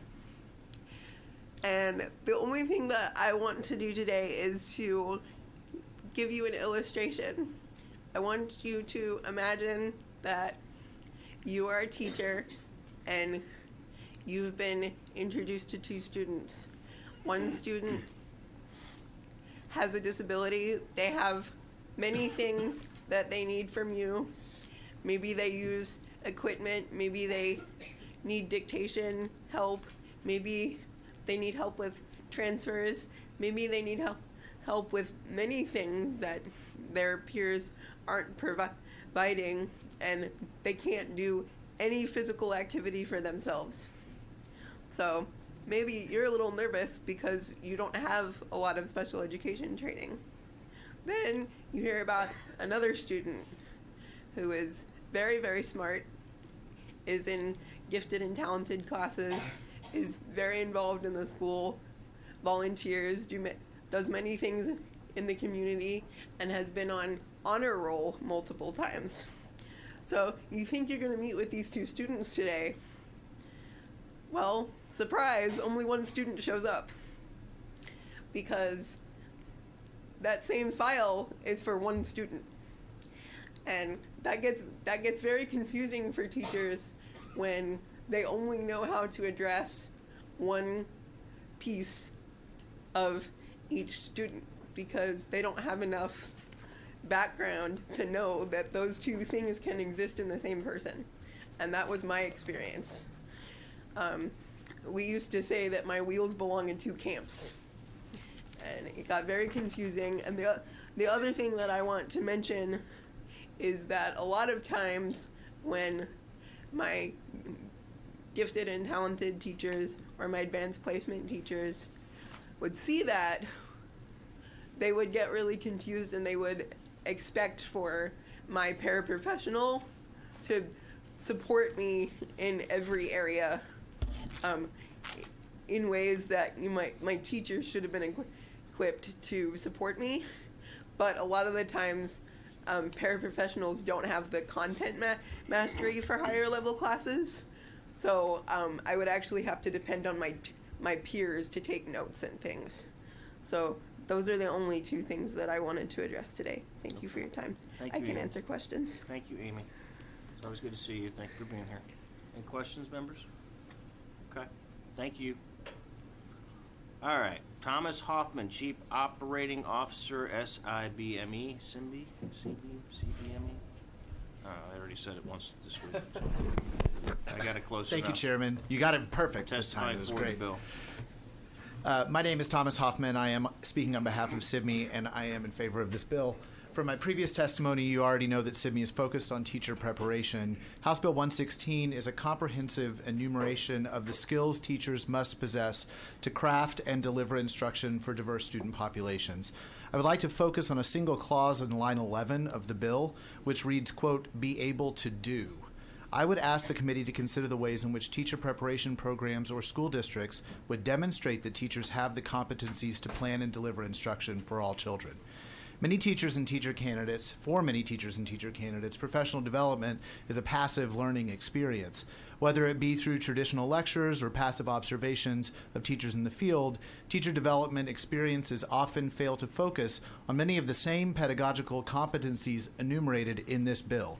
While T-TEST has made strides in assessing teacher competency, attendance continues to be the primary marker of compliance with professional development requirements. I'd like to highlight Cypress Fairbanks Independent School District and Francone Elementary in contrast.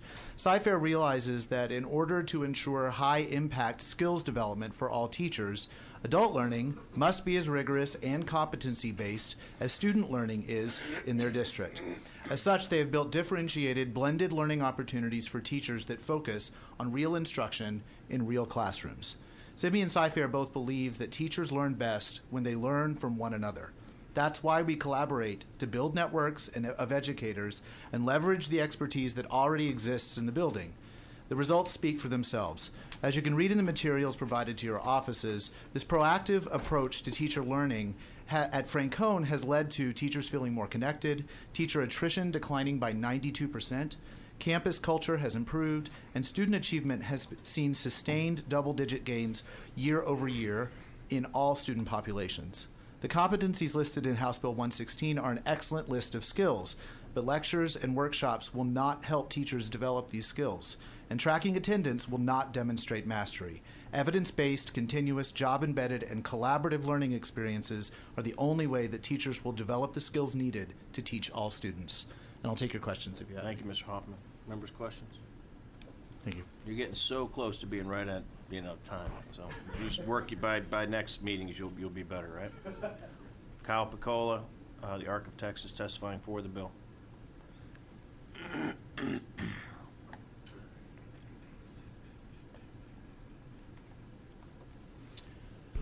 Kyle Piccola with the ARC of Texas. We are testifying for this bill. Would like to thank Representative González for bringing this forward again this session.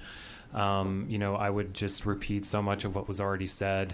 And in addition to, this is a session where this legislature in particular is really looking at raising the bar for public education in Texas, and how do we make sure that our education system is there to support every single student. And this is one way, in conjunction with the other avenues that you guys are pursuing, to improve improve public education in Texas, that Texas can make sure that students with disabilities are educated in at the same level that all students are in the classroom, and to make sure that teachers have the skills, the tools, the resources that they need to ensure that they are prepared to teach students. The ARC of Texas hosts a inclusion conference every year with about 700 to 800 teachers who come and attend, and I will tell you, they are hungry for training and information on how to support their students with disabilities. So the time is ripe for this, and we hope that you support this out. Thank you. Thank you. Any questions for Kyle? All right, thank you, Kyle. Donald Carter, Impact Dyslexia, testifying for the bill. Excuse me. Good afternoon, Chairman Huberty and fellow committee members. My name is Donald Carter, and I am testifying for Impact Dyslexia, a nonprofit based here in Austin. We're dedicated to creating a world in which a rigorous, respectful, evidence-based, and nurturing education system is available to everyone. And I'll try to keep this short and sweet since we're supplying a written testimony. We are for the bill, and we'd just like to see a couple changes possibly made to it. One is that back in 1985, we passed the Texas dyslexia law, and so that dyslexia is actually dyslexics obtain services under Section 504 of the ADAA Act and not under federal IDEA law, as most other states do. And so as drafted, House Bill 116 could be interpreted to only apply to students receiving services under the federal IDEA law. This would exclude dyslexics, which can constitute up to 20% of the student population. Another slight change we would like to see made is that teachers, the students that are learning to be teachers, should have proper training to identify and teach dyslexic children how to read using an evidence-based intervention model. We would recommend the Orton-Gilligan model, where it has been shown that 100% of dyslexics can learn to read, and without it, there's a possibility that these children will be left behind. We thank Representative González for filing this bill, and we hope to continue working with her. Are there any questions? What change specifically of the bill are you talking about? Point me to it.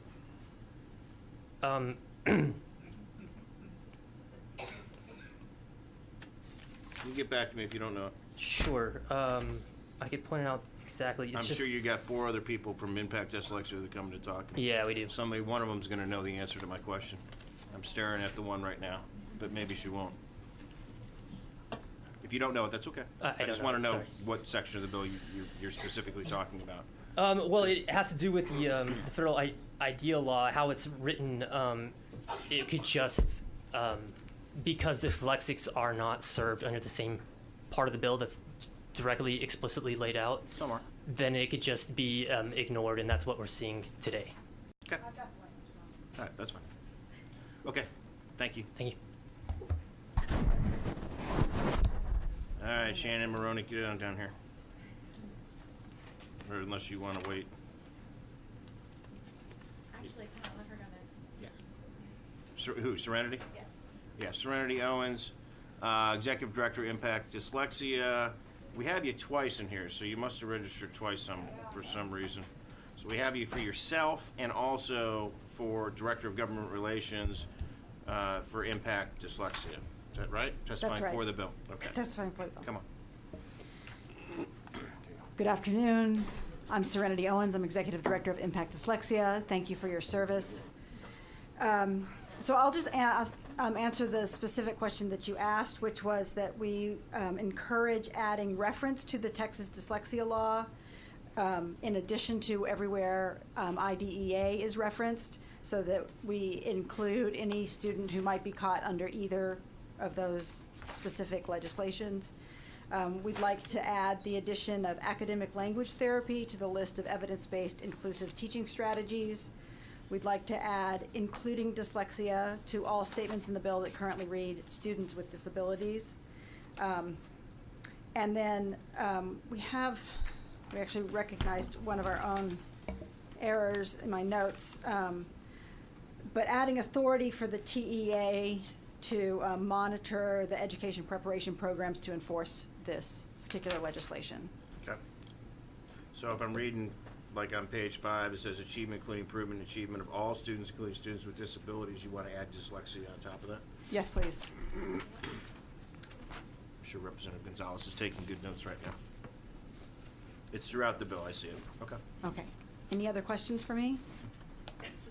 Any questions? Thank you. Thank you.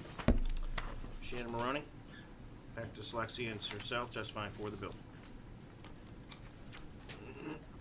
Good afternoon. My name is Shannon Maroney. I'm here on my own behalf, testifying in support of the bill. We really appreciate Representative González drafting it, and as referenced before, we think it's important to include not just physical disabilities, but to make clear that learning disabilities such as dyslexia are also included in the bill. I just wanted to expand on that and why it's important a little bit, which is that because Texas does have a specific dyslexia law and most other states do not, we handle dyslexia intervention a little differently than many other states. So that can be confusing to some folks, but it is a recognized disability under the law and should be treated the same as the other disabilities that are included in this act. So that's why we're asking for dyslexia to be specifically referenced, because we're the only one, or our disability is the only one that does have a separate law that also applies to it. But any law that applies to disabilities should also include all learning disabilities, but specifically dyslexia, of which I'm here to talk about today. So if you have any other questions on that or anything else. I don't think so. I think we kind of got the gist of it. Let me just ask a quick question. You signed up for Impact Dyslexia and yourself. Are you just for yourself, or are you with Impact Dyslexia as well? Or I think it's probably more appropriate because I am a registered lobbyist, but I am testifying on my own behalf here today, so I think it's probably more appropriate if I just testify on my own behalf. Okay, so we'll need to fix that.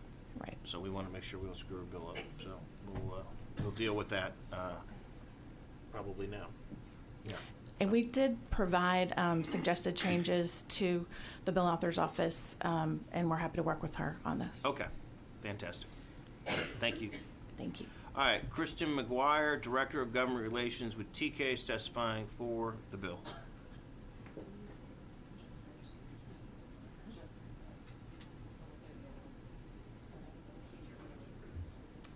Hello again, Kristen McGuire, T-Case, registering in support of House Bill 116.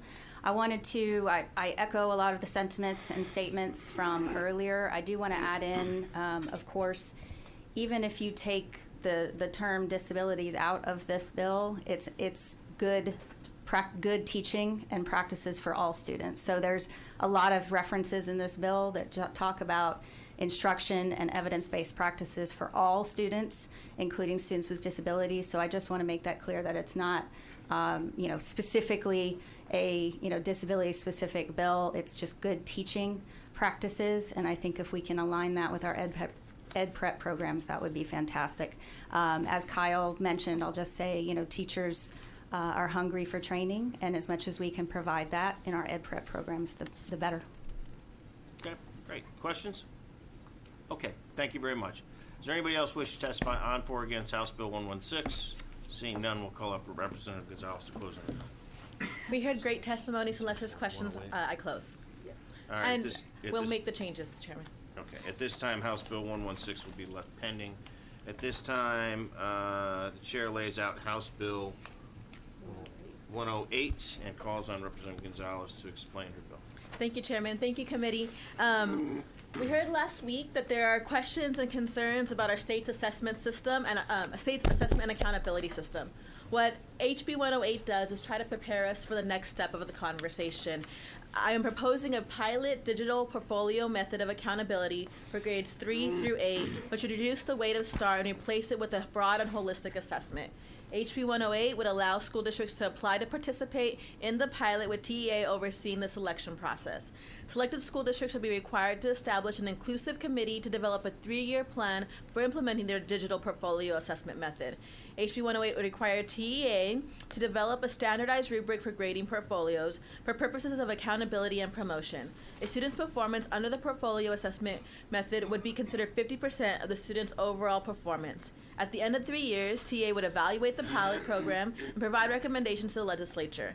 Through 108, we are giving districts another method to assess student achievement, one that is more authentic and indicative of student growth. Assessing student knowledge is a vital part of education, but should one test be our only indicator of student learning? I think we can better serve our students by introducing more holistic measures of assessment to gain a deeper understanding of our students and their learning. The use of portfolios as an alternative assessment allows us to more directly connect to student learning in the classroom and also address the diverse needs of our students. By allowing districts to use digital portfolios for accountability and promotion, we believe we can shift accountability pressures to emphasize effective, holistic teaching that improves educational outcomes for all students. I will say this, we're really excited about just having the conversation about what else is out there. Other states do use portfolios as pilots as well, and so just the conversation. Any questions? Members, any questions?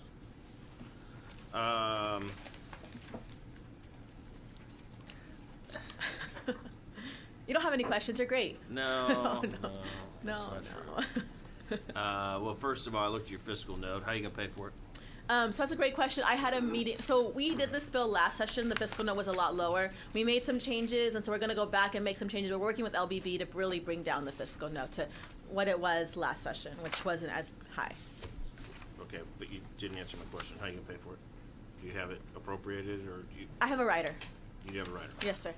Well, we're drafting the writer. They're not submitted until this week. And so, when you talk about digital platforms, basically what you want to do is you want to eliminate the STAR test and replace it with a different test.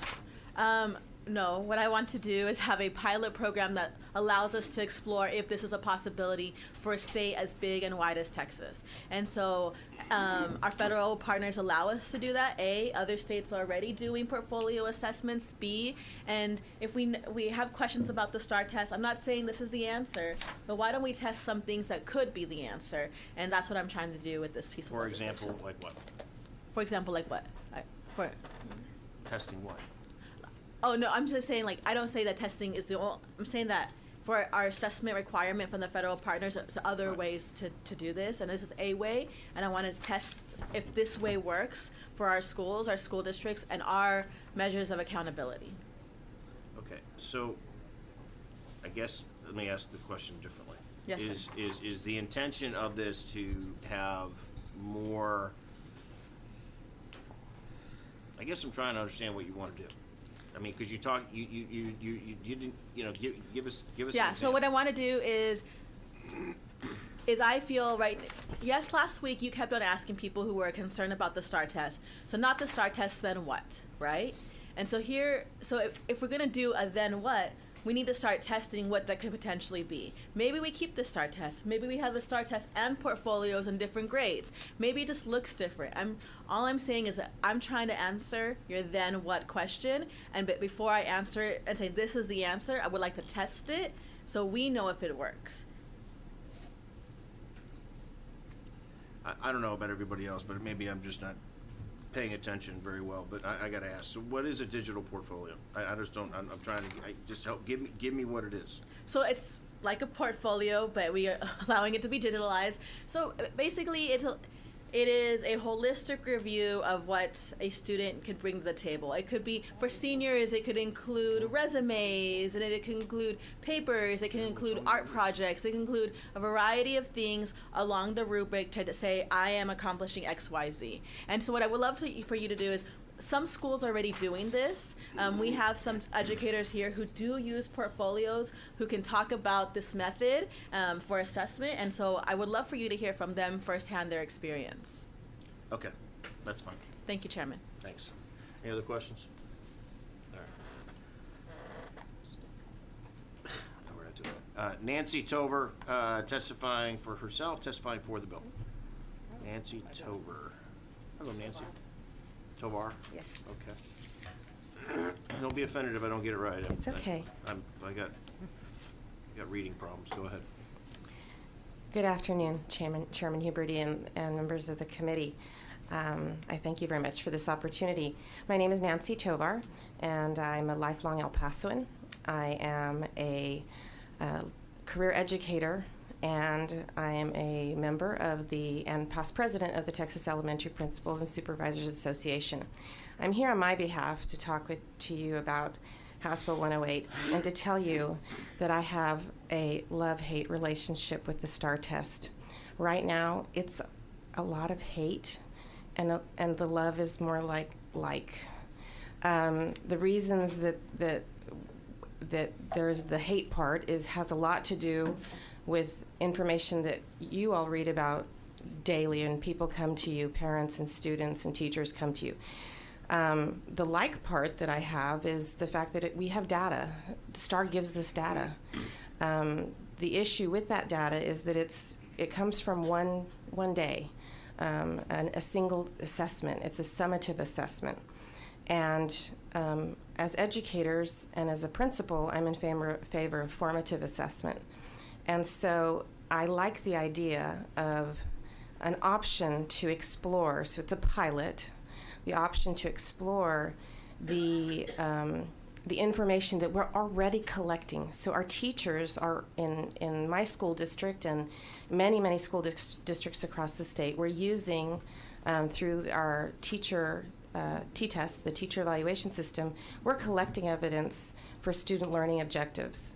And these student learning objectives are quantitative measures where we're collecting good evidence, good information, and it's formative. We also collect information like the TELPAS, which measures students' reading, writing, speaking, and listening, and those are for students who are learning English. We also have beginning, middle, and end-of-year assessments for literacy and fluency. So I am in favor of this bill to explore this option and ready to answer questions if you have any. Go ahead, Representative Sanford. Thank you, Mr. Chairman. Thank you for your testimony. So to extend the questioning from the chair earlier of Representative González about what is a portfolio, for those of us who went to business school, we might not have any idea of what a portfolio is. And I best contextualized it as I had a conversation with someone as an art student might put together pieces of art together or photography together so that they could show it to an employer. Or I think they use this in the college level pretty regularly. Is that right? Okay, so but this is for other grades, younger grades.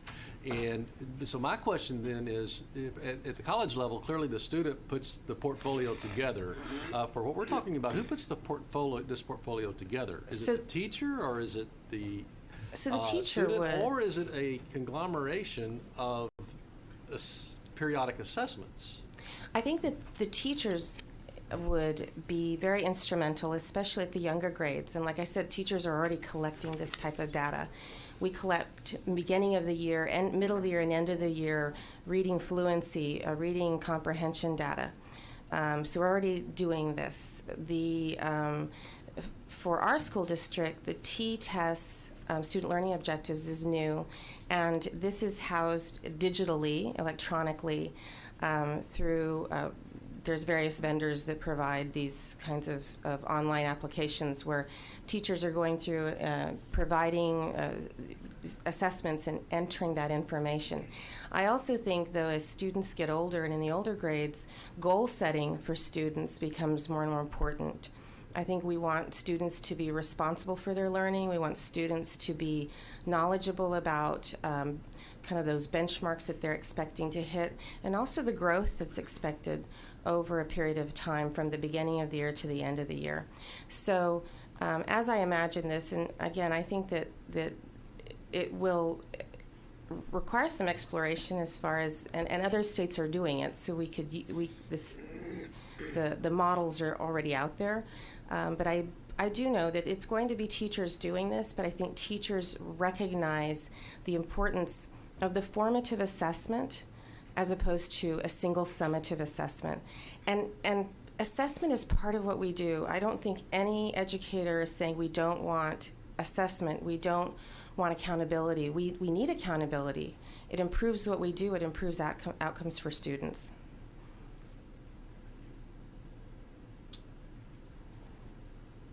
let me follow up real quick on that, what he was just asking. So when you look at this, have you used this before? No, we are using information, we are gathering information for student learning objectives, the SLOs. So that is every teacher in our school district collecting evidence throughout the year for students. So if there was one component of a STAR test or whatever it becomes, whatever STAR becomes, right, sometime in the future, you're suggesting that that would become part of this as well, or not at all? I think STAR is important because it is that, it's the summative. I think formative and summative work together. I understand. So I would see it in that regard. And then who makes the determination? Let's just make a decision. Let's just say, for example, we have expanded the accountability system. While we don't have everything done yet, relative to the grading through that, right? Part of it's STAR. There's some other things that will go into that. A little different from high school right now. But who makes the determinations that everything else is great, except the kid can't read? Well, and I think this is where local control will be important. For example, the developmental reading assessment, we administer that to students. The DRA, we have levels that these are normed, and the expectation is that all students leaving kindergarten will be at a level 6, for example. And so we know through these assessments, if they're not on level, we have concerns. We need to provide interventions, and so that would be an example. What do you say to Mr. Dutton, who's talked about, you probably haven't maybe been here very often, but he's got several school districts in his district that are very poor, very low performing, and IR for very, very, very many years, that says, we're gonna walk away from this, this standardized assessment. We're gonna let the teachers know, by the way, the majority of which are not certified teachers in those campuses, to be able to provide that assessments. I don't agree with that. I can only speak from my experience, okay, and the hard work that our teachers put in, and we have all of our teachers are certified. Got it. Okay. Thank you. Thank you. Any other questions? Christine Brohow? God dang it, Christine. I'm going to get it right. Brohow. I'll get it right by the end of the session. Brogel. There you go. Brogel. An Irish brogue. Hey, see? All right, I got it now. Not a silent G. Good afternoon again. My name is Christine Brogel. I'm here representing Texans for Special Education Reform, a grassroots organization made up of parents, educators, advocates, and disability service organizations focused solely on improving educational outcomes for students with disabilities in Texas. To that end, we are supportive of HB 108 and the idea of developing student portfolios in conjunction with the standardized testing, such as the STAR. We do believe that there is value in standardized testing, plus the federal government kind of wants us to do that, so there's really no way of getting rid of that. But the idea of a teacher grading a student or deciding a student's whether they're going to the next grade based on the performance on one exam is something that we would never expect or tolerate.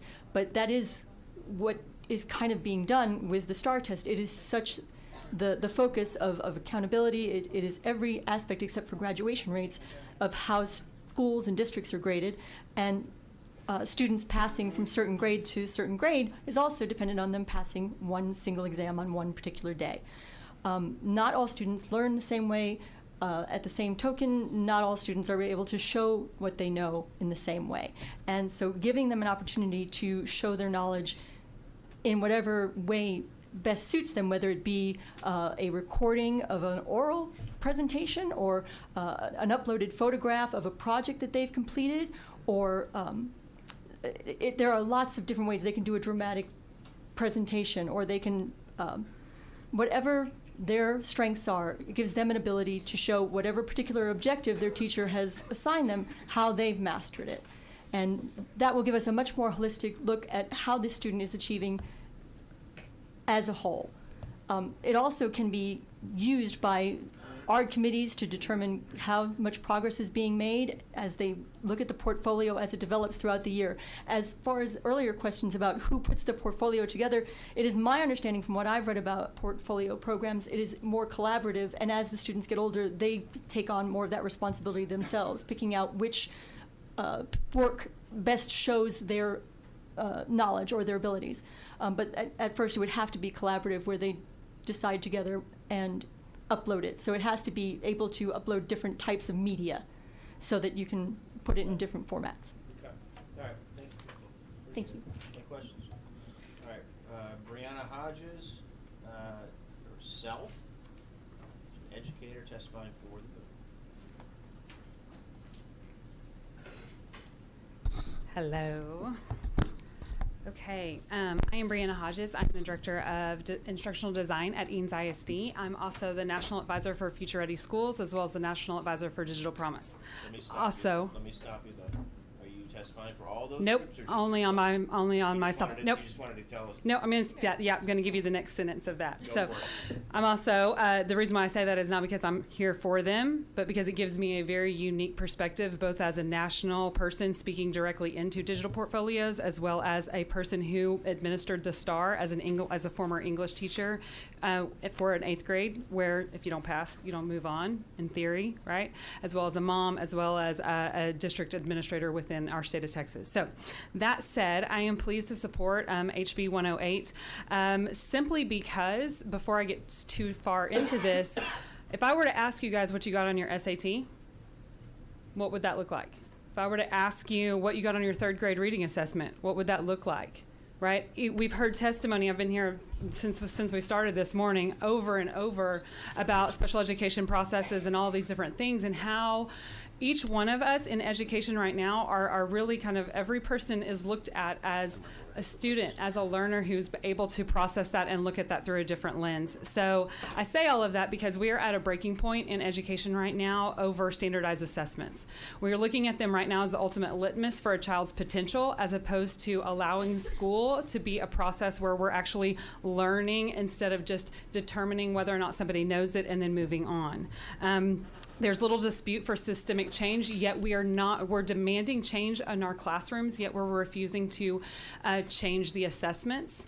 And let's really be honest, we measure what matters. And if our assessment is going to continually be built around a single snapshot of what students can perform at that point, then that's all that the focus is going to be able to, and we're not going to really be able to personalize that learning experience outside of that assessment. So more so than demonstrating the ability to neatly and darkly fill in bubble sheets, we really need to be able to establish that opportunity to create concrete application of knowledge and skills. To keep going with that, the most compelling argument quite possibly for portfolios is that it provides a more encompassing representation for the whole learner. Standardized assessments have repeatedly come under fire for countless cultural, racial, and demographic biases. It's no secret that our learners of colors and learners with multiple and differing abilities continually score lower on these assessments, yet we're not moving to an opportunity to increase that. I'm going to give you a lifeline because I'm going to cut you off. Okay.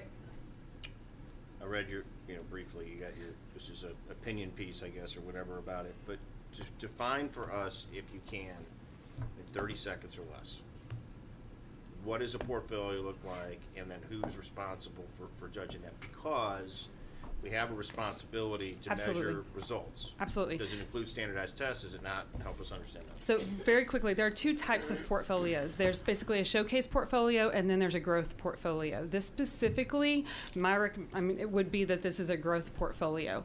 And to answer your question, and the difference between it is a showcase is basically like, this is my best effort. I'm going to hang this on the refrigerator. Right? That's what we kind of akin it to. A growth portfolio is one that actually allows for reflection for the student to comment on their own, like, what did I learn through this? How did I move forward? You're going to see snapshots of it as it moves forward for them, and to also kind of measure in and reflect upon what those components are. As far as how does it get created, in the past my current district as well as in my previous school district, we had digital portfolios. And so what does that look like? For the elementary kids, it is very much still student driven. Just like any other assessment that's done in the classroom, the teacher provides parameters for what they would expect they're going to be able to complete, and then the student puts forth that work.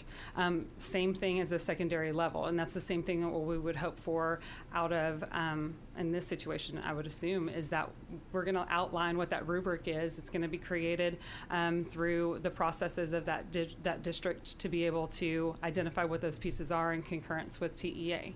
So I would, the other part of it, and I'm, if you don't cut me off on this one really quickly, to briefly say, every single one of us creates a digital portfolio right now. Whether you were in business school or whether you went to education or whether you're a mechanic, every single one of us is collecting data and evidence of what we know and what we can offer other people. We're doing this continually through social media. We're doing this continually with all of our pieces that we're continually gathering in order to show what we know. And I think that that's where that's that gap that we're not offering with our state assessments. And I completely understand that we have accountability and we need that to be in there, but we've got to be able to find a time in our society right now where we have so much technology available. It's too great of an opportunity for us to not do that. Who's the one that judges whether or not that student is being successful? Again, go back to my point with Mr. Dutton, who talks about his schools where they are not being afforded the same opportunities because of lack of certified teachers, et cetera, et cetera. You know, so we're gonna get rid of a STAR assessment or something. At least it has a measuring stick, you know, to know whether or not we got problems or not. We know we got problems there. Is that part of the process or not? My understanding is that part of this bill is that it allows for the accountability to be, it's a committee that is representative from the TEA, from local district, all of that. So it's going to have that combination, which actually we still already have a similar situation put in place for SSI testing when it comes to STAR, because you can fail the STAR test and still move on to the next grade level. What ends up happening is after the third administration, then the local school district brings you in, you evaluate all the other evidence of learning to then determine whether or not that student can actually progress without that STAR passing. So this is already being done when it comes to STAR. All I'm asking for is to actually look beyond a number 2 pencil, please mark neatly and bubble in tightly. Yeah, I got it. Okay. Any more questions? Anybody? Okay. Thank you. Thank you. Teresa Turbino, Texas Advocating for Meaningful Students and Assessments, testifying for herself for the bill. Teresa has left. We're going to show Teresa registering for the bill but not testifying. Sherry Hicks, Texas Advocating for Meaningful Student Assessments, testifying for the bill.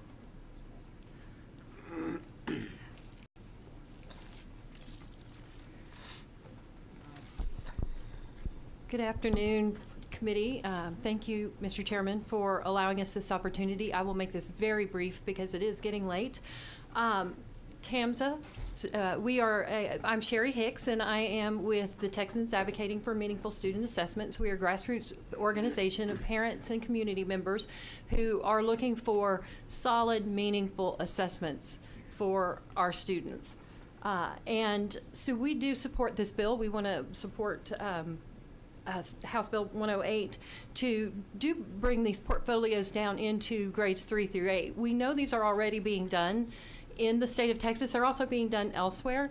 In the New York High Performance Consortium has been using these portfolios.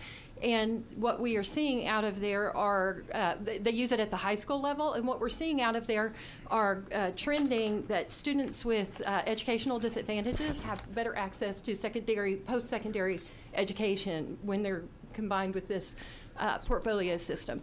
But we also see it in Texas. Sunnyvale ISD, Doug Williams with Sunnyvale ISD has a portfolio project program for his high school students, and it's been, from my understanding, quite successful. So what we think is that this portfolio provides a more well-rounded look at what a student can achieve and whether a student has mastered a subject. So we, again, just ask you to support the bill and move it forward. You guys, a question, Representative Sanford. Yeah. Thank you, Mr. Chairman. Thank you for your testimony. Is there any evidence that portfolio assessment moves the needle as it relates to making kids college ready, military ready, vocational certificate ready, or associate's degree ready? There appears to be evidence coming out of that New York consortium that, yes, it is helping with moving the students to college ready. I'm not sure whether it goes on to career readiness, military or other career readiness. And I don't have the numbers with me, but I can get that for you. Thank you. I'd appreciate that. Thank you. Any questions? All right. Thank you very much. Thank you.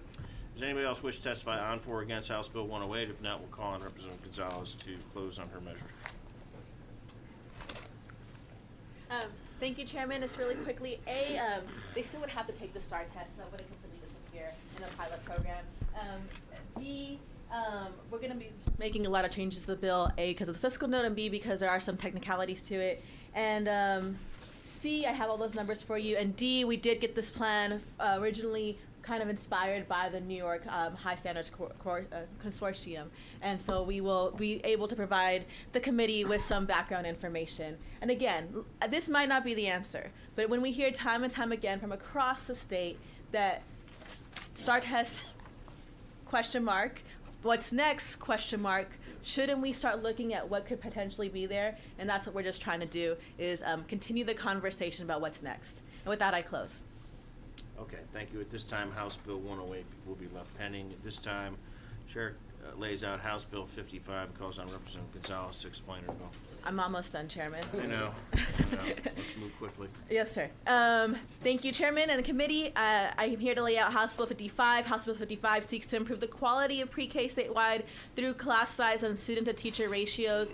We talked at length about investing more money in pre-K. If we're going to invest more money in pre-K, TEA has made some recommendations based on research on how to make pre-K more effective. Why put more money if we're not actually going to increase our standards? And so what we have done is try to codify through this piece of legislation what TEA's recommendations already are existing in their report. In the 17-18 school year, there are 231,485 students aged 3 to 4 in pre-K. Of these, 86 were ECO-DEVO, 38% were ELLs. Participation in pre-K programs is shown to improve academic and economic outcomes, both short and long term. So in 2016, TEA released a report on pre-K class size and student-to-teacher ratios. The report recommended class size of no more than 22 students, the same as our K through 4 requirements, and a ratio of at least 11 to 1, which is the same as the high-quality pre-K grant ratio, which 2 sessions ago. HB 55 codifies these recommendations, and we will help improve our youngest people. Any questions? What does it cost? The LBB said they couldn't assign a cost because they just didn't have, there was no able way to do that. A lot, right?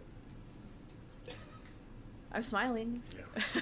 I mean, they couldn't assign a cost. I could work on getting you some numbers. The answer is yes. Yes, they yeah. can't figure it out. It's a lot of money. So probably hundreds of millions. So, but that's okay. We're happy to talk about it. So well, here's what I will say. TA did a report, and on some level, if we're going to put more money in, then we do want to have high standards and make sure it's effective. Thank you, Chairman. Okay. All right. Any questions? All right. We have a couple witnesses. David Feehan. Vagan. I don't know. We're going to screw David. I'm just sorry, buddy. Early Childhood Policy Associates, Texas Care for Children, testifying for the bill. Thank you, Mr. Chairman and members. My name is David Fagan. I am the Early Childhood Policy Associate with Texas Care for Children, testifying for House Bill 55. And thank you, Representative González, for filing this great piece of legislation. As she mentioned, this enacts the recommendations of the TEA Commission report that came out of House Bill 4 from 2015, the chairman's bill, taking a look at the student-to-teacher ratios and pre-K class sizes in Texas. And they recommended that we take a look at this and ensure that our pre-K class sizes are in line with kindergarten, which is 22 students. They also determined that most districts, fortunately, are under this would be under this requirement already, but for those that aren't, we'd want to bring that in line with kindergarten. And we know that low class sizes and manageable ratios boost the effectiveness of pre-K programs, and that helps more children be ready by kindergarten and on grade level in third grade. According to some extensive research from our friends at the E3 Alliance, for us to see a lot of the really great benefits from high quality pre-K programs, those programs need to be both low ratio and full day. And so I think that this legislation couples really well with the School Finance Commission's findings about the importance of kindergarten readiness and about the importance of third grade reading proficiency, and this commission's recognition that for us to invest in pre-K and early childhood, we want to make sure that those programs are high quality, and for them to be high quality, they need to be low ratio and have low class sizes.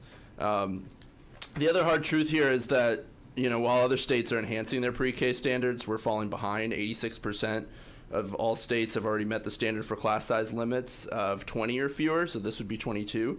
And 88% of states have a student-teacher ratio limit of 11:1 or better, and that was a finding from TEA's report as well. So as the representative mentioned, as we're looking to boost funding this session for schools and for education, this is a great time to look at our standards as well and make sure that our pre-K programs are high quality, and the investments we make are high quality as well. And I'm happy to answer any questions. Any questions, members? All right, thank you, David. Thank you, Mr. Chairman. Nancy Tovar testifying for herself for the bill. Thank you. Yes, ma'am.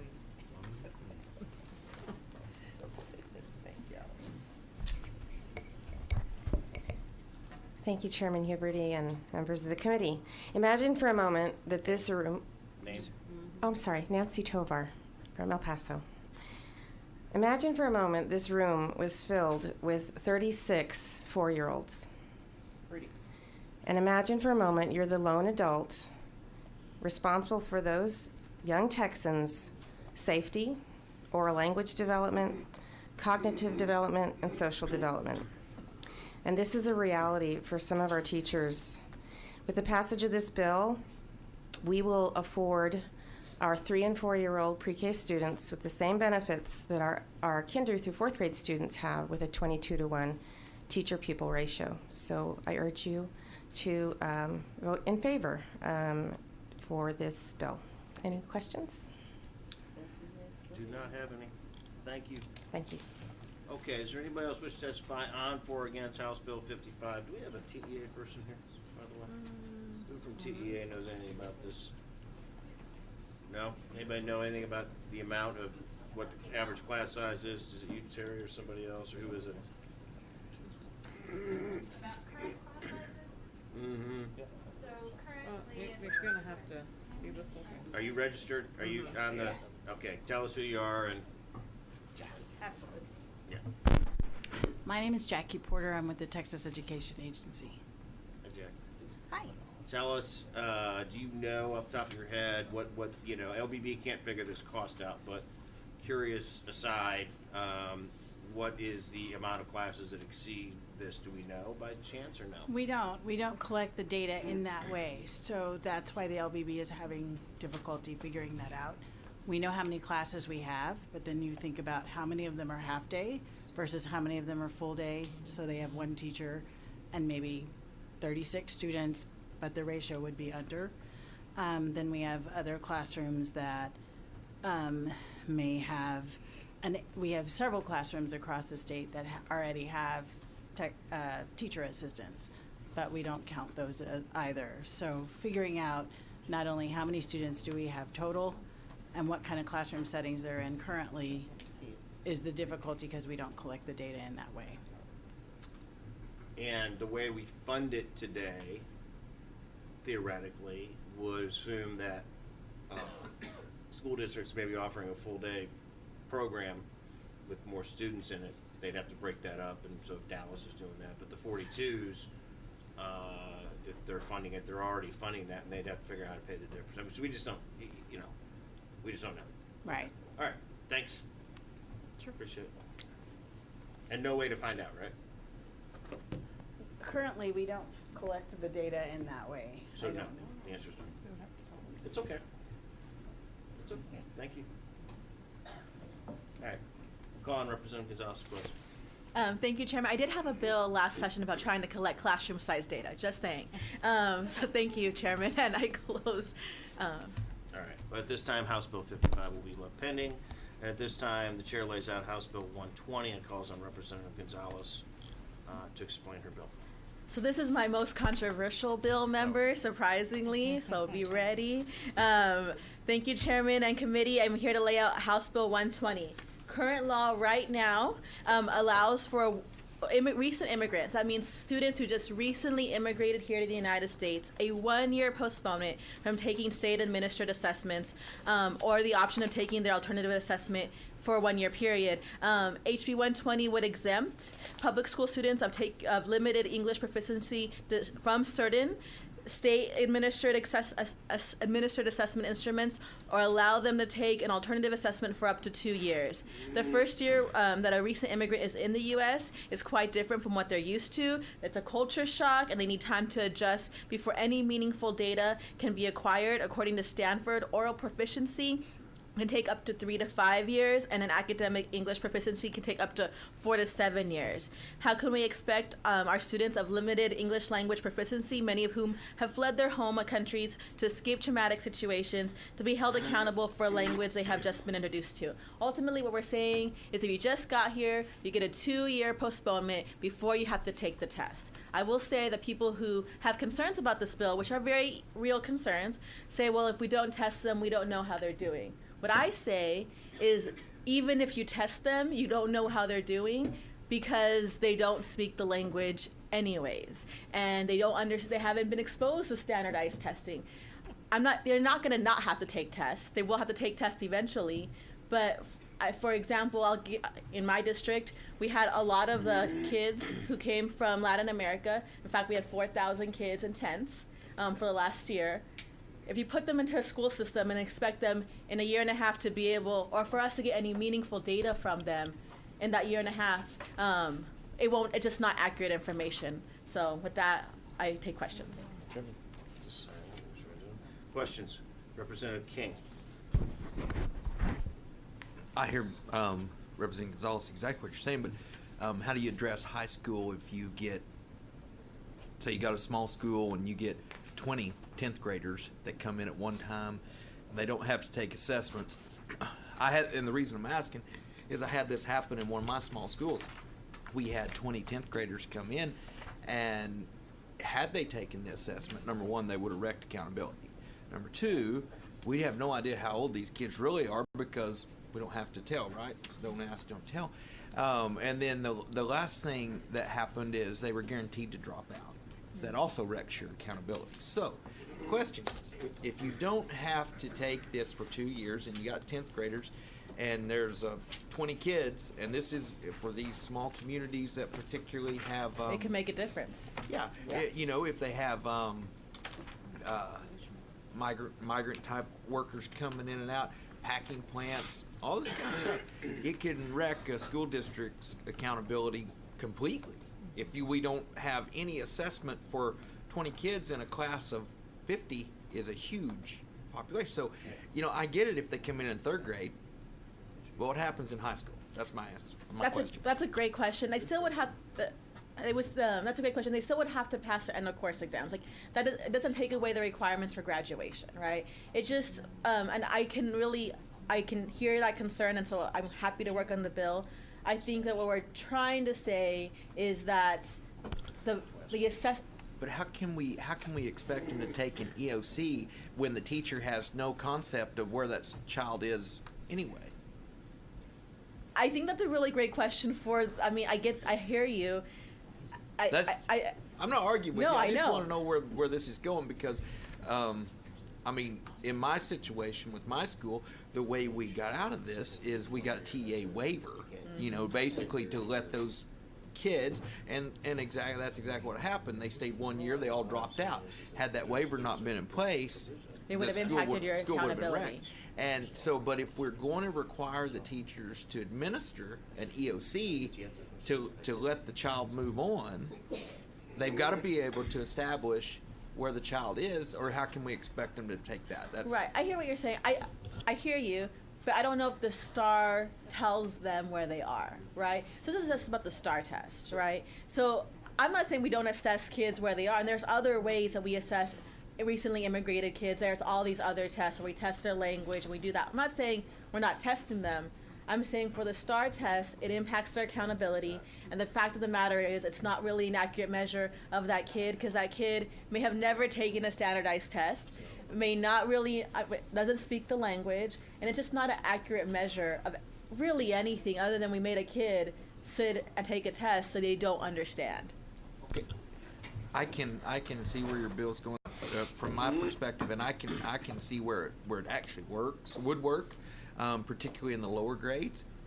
I don't see where it works at all for high school. That's really my issue is how it works in high school. But in the lower grades, absolutely. When you, especially with a child that's going to stay more than a year, we obviously want to give them the best chance if we're going to educate them. But in the high school grades, I'll listen to testimony, but I just can't see where it works. That's a fair question. I will say this: if the question is in high school and they're not going to stay, then I don't see why making them take the test makes a difference, right? I don't think making them take the test really addresses the problem in which you're talking about, which I think is a different problem, which I think we should address. Any other questions? Any other questions from that? I'm going to have Monica from TEA come up here. I have a question for her. Thank you, Chairman. I will give you the right to close. Yes, sir. Hola. Monica Martinez, Texas Education Agency. So, question is this. We have it for a year. We give them a pass. What grade do we have a Spanish STAR that goes up to? What grade? So STAR in Spanish is only in elementary school through 6th grade. Okay. One thing that may be important through for 6th grade? Yeah. Okay. One thing that may be important to know is that federal law only allows for a 1-year exemption. So that would create a conflict between state and federal law. Okay. That's good to know. So basically, you'd have to have the bill changed to ask for a waiver of that particular issue. But if federal law says no, then that's it. We're dead, right? Correct. Okay. So let me ask you a different question, which is, the issue that I see is that, I think, Representative Bernal and I were chatting a little bit, but, it's a diagnostic tool if you have it in their native language. So, I mean, okay, we go up to 6th grade. What happens with the EOCs and some of these other tools that we have for those students that are coming in that we're not providing them an opportunity? Basically nothing, right? Right. Well, and that would be true for even students in elementary school who are not native Spanish speakers. So some of you have constituents who are English learners but speak other languages, and right now we don't have a comparable assessment in their native language. I think Houston ISD's got like 95 different speaking languages or something, so yeah, I get it. Okay. So A, it's against federal law of what she wants to do. There would be a conflict between state and federal law if this bill were to pass. And if you implement a law that in violation of federal laws, then they take money from you and do very bad things. The risk that we would run would be the federal funding the state receives. Thank you. All right, thank you very much. With that, who's ever coming up to testify, keep that in mind. Will Francis with an NASW testifying for the bill. He had to go. Will Francis is gone. Nancy Tovar testifying for herself, testifying for the bill.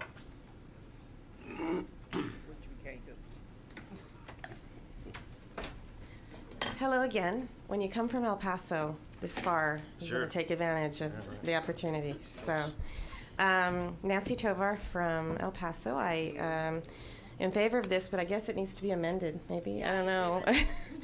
But I do want to speak about TELPAS. So that is one way that we do measure students' English language proficiency throughout their schooling. So we administer the TELPAS to students, and that's an assessment that measures listening, speaking, reading, and writing in English.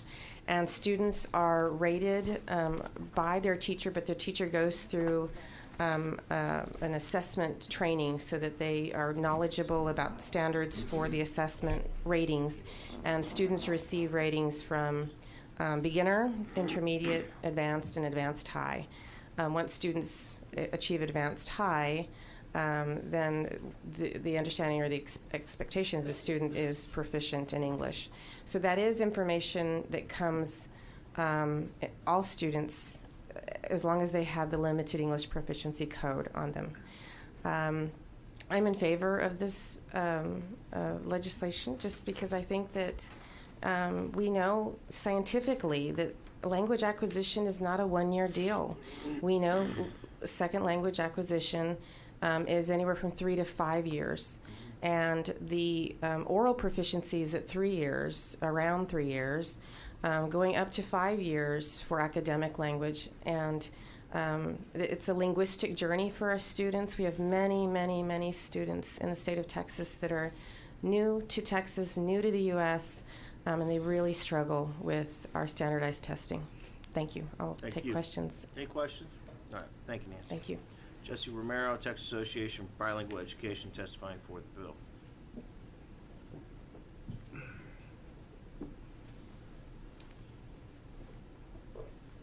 Chairman Huberty, members of the committee, Vice Chair Bernal, my name is Jesse Romero. I represent the Texas Association for Bilingual Education. We represent over 1 million English language learners in the state of Texas, almost a full 25% of our entire student population. Of course, we would want to see the law remain at 1 year because we've always, and I've testified on this session after session after session, we don't ask for less rigor. So we're not asking that. But also, with the situation in El Paso and in other states, there have been some superintendents who kept the kids away and they went to jail. So there were efforts in previous sessions to move it to 3 years. We could not support that. The TABE, the Texas Association for Bilingual Education, could not support that. But we compromised for 2 years. So the reason I'm in support of this bill is because we have to stay consistent with our position, which is we would rather it stay at 1 year, but if it's going to go to 2 years, then that's fine, even though, as you said, Chairman Huberty, it's a violation of federal law. We have to be consistent with our position. That's why I'm here. Okay. Fair enough. Any other questions for Jesse? All right. Thank you very much. Thank you. Fatima Menendez, legislative attorney for MALDEF, testifying against the bill.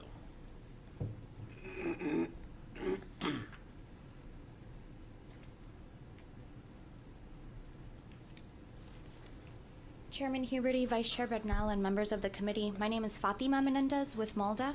For almost 50 years, MALDEF has conducted litigation and policy work across the nation and here in Texas on behalf of Latino, English language learner, and low-income students to ensure a high-quality education. MALDEF continues to advocate for ELL students to ensure they are being taught to become English language proficient and master core content. Today, I'm here to express MALDEF's concerns about HB 120. MALDEF does not believe that HB 120 would assist ELL students in becoming English proficient or in learning core curriculum by exempting them from taking the STAR test for 2 years.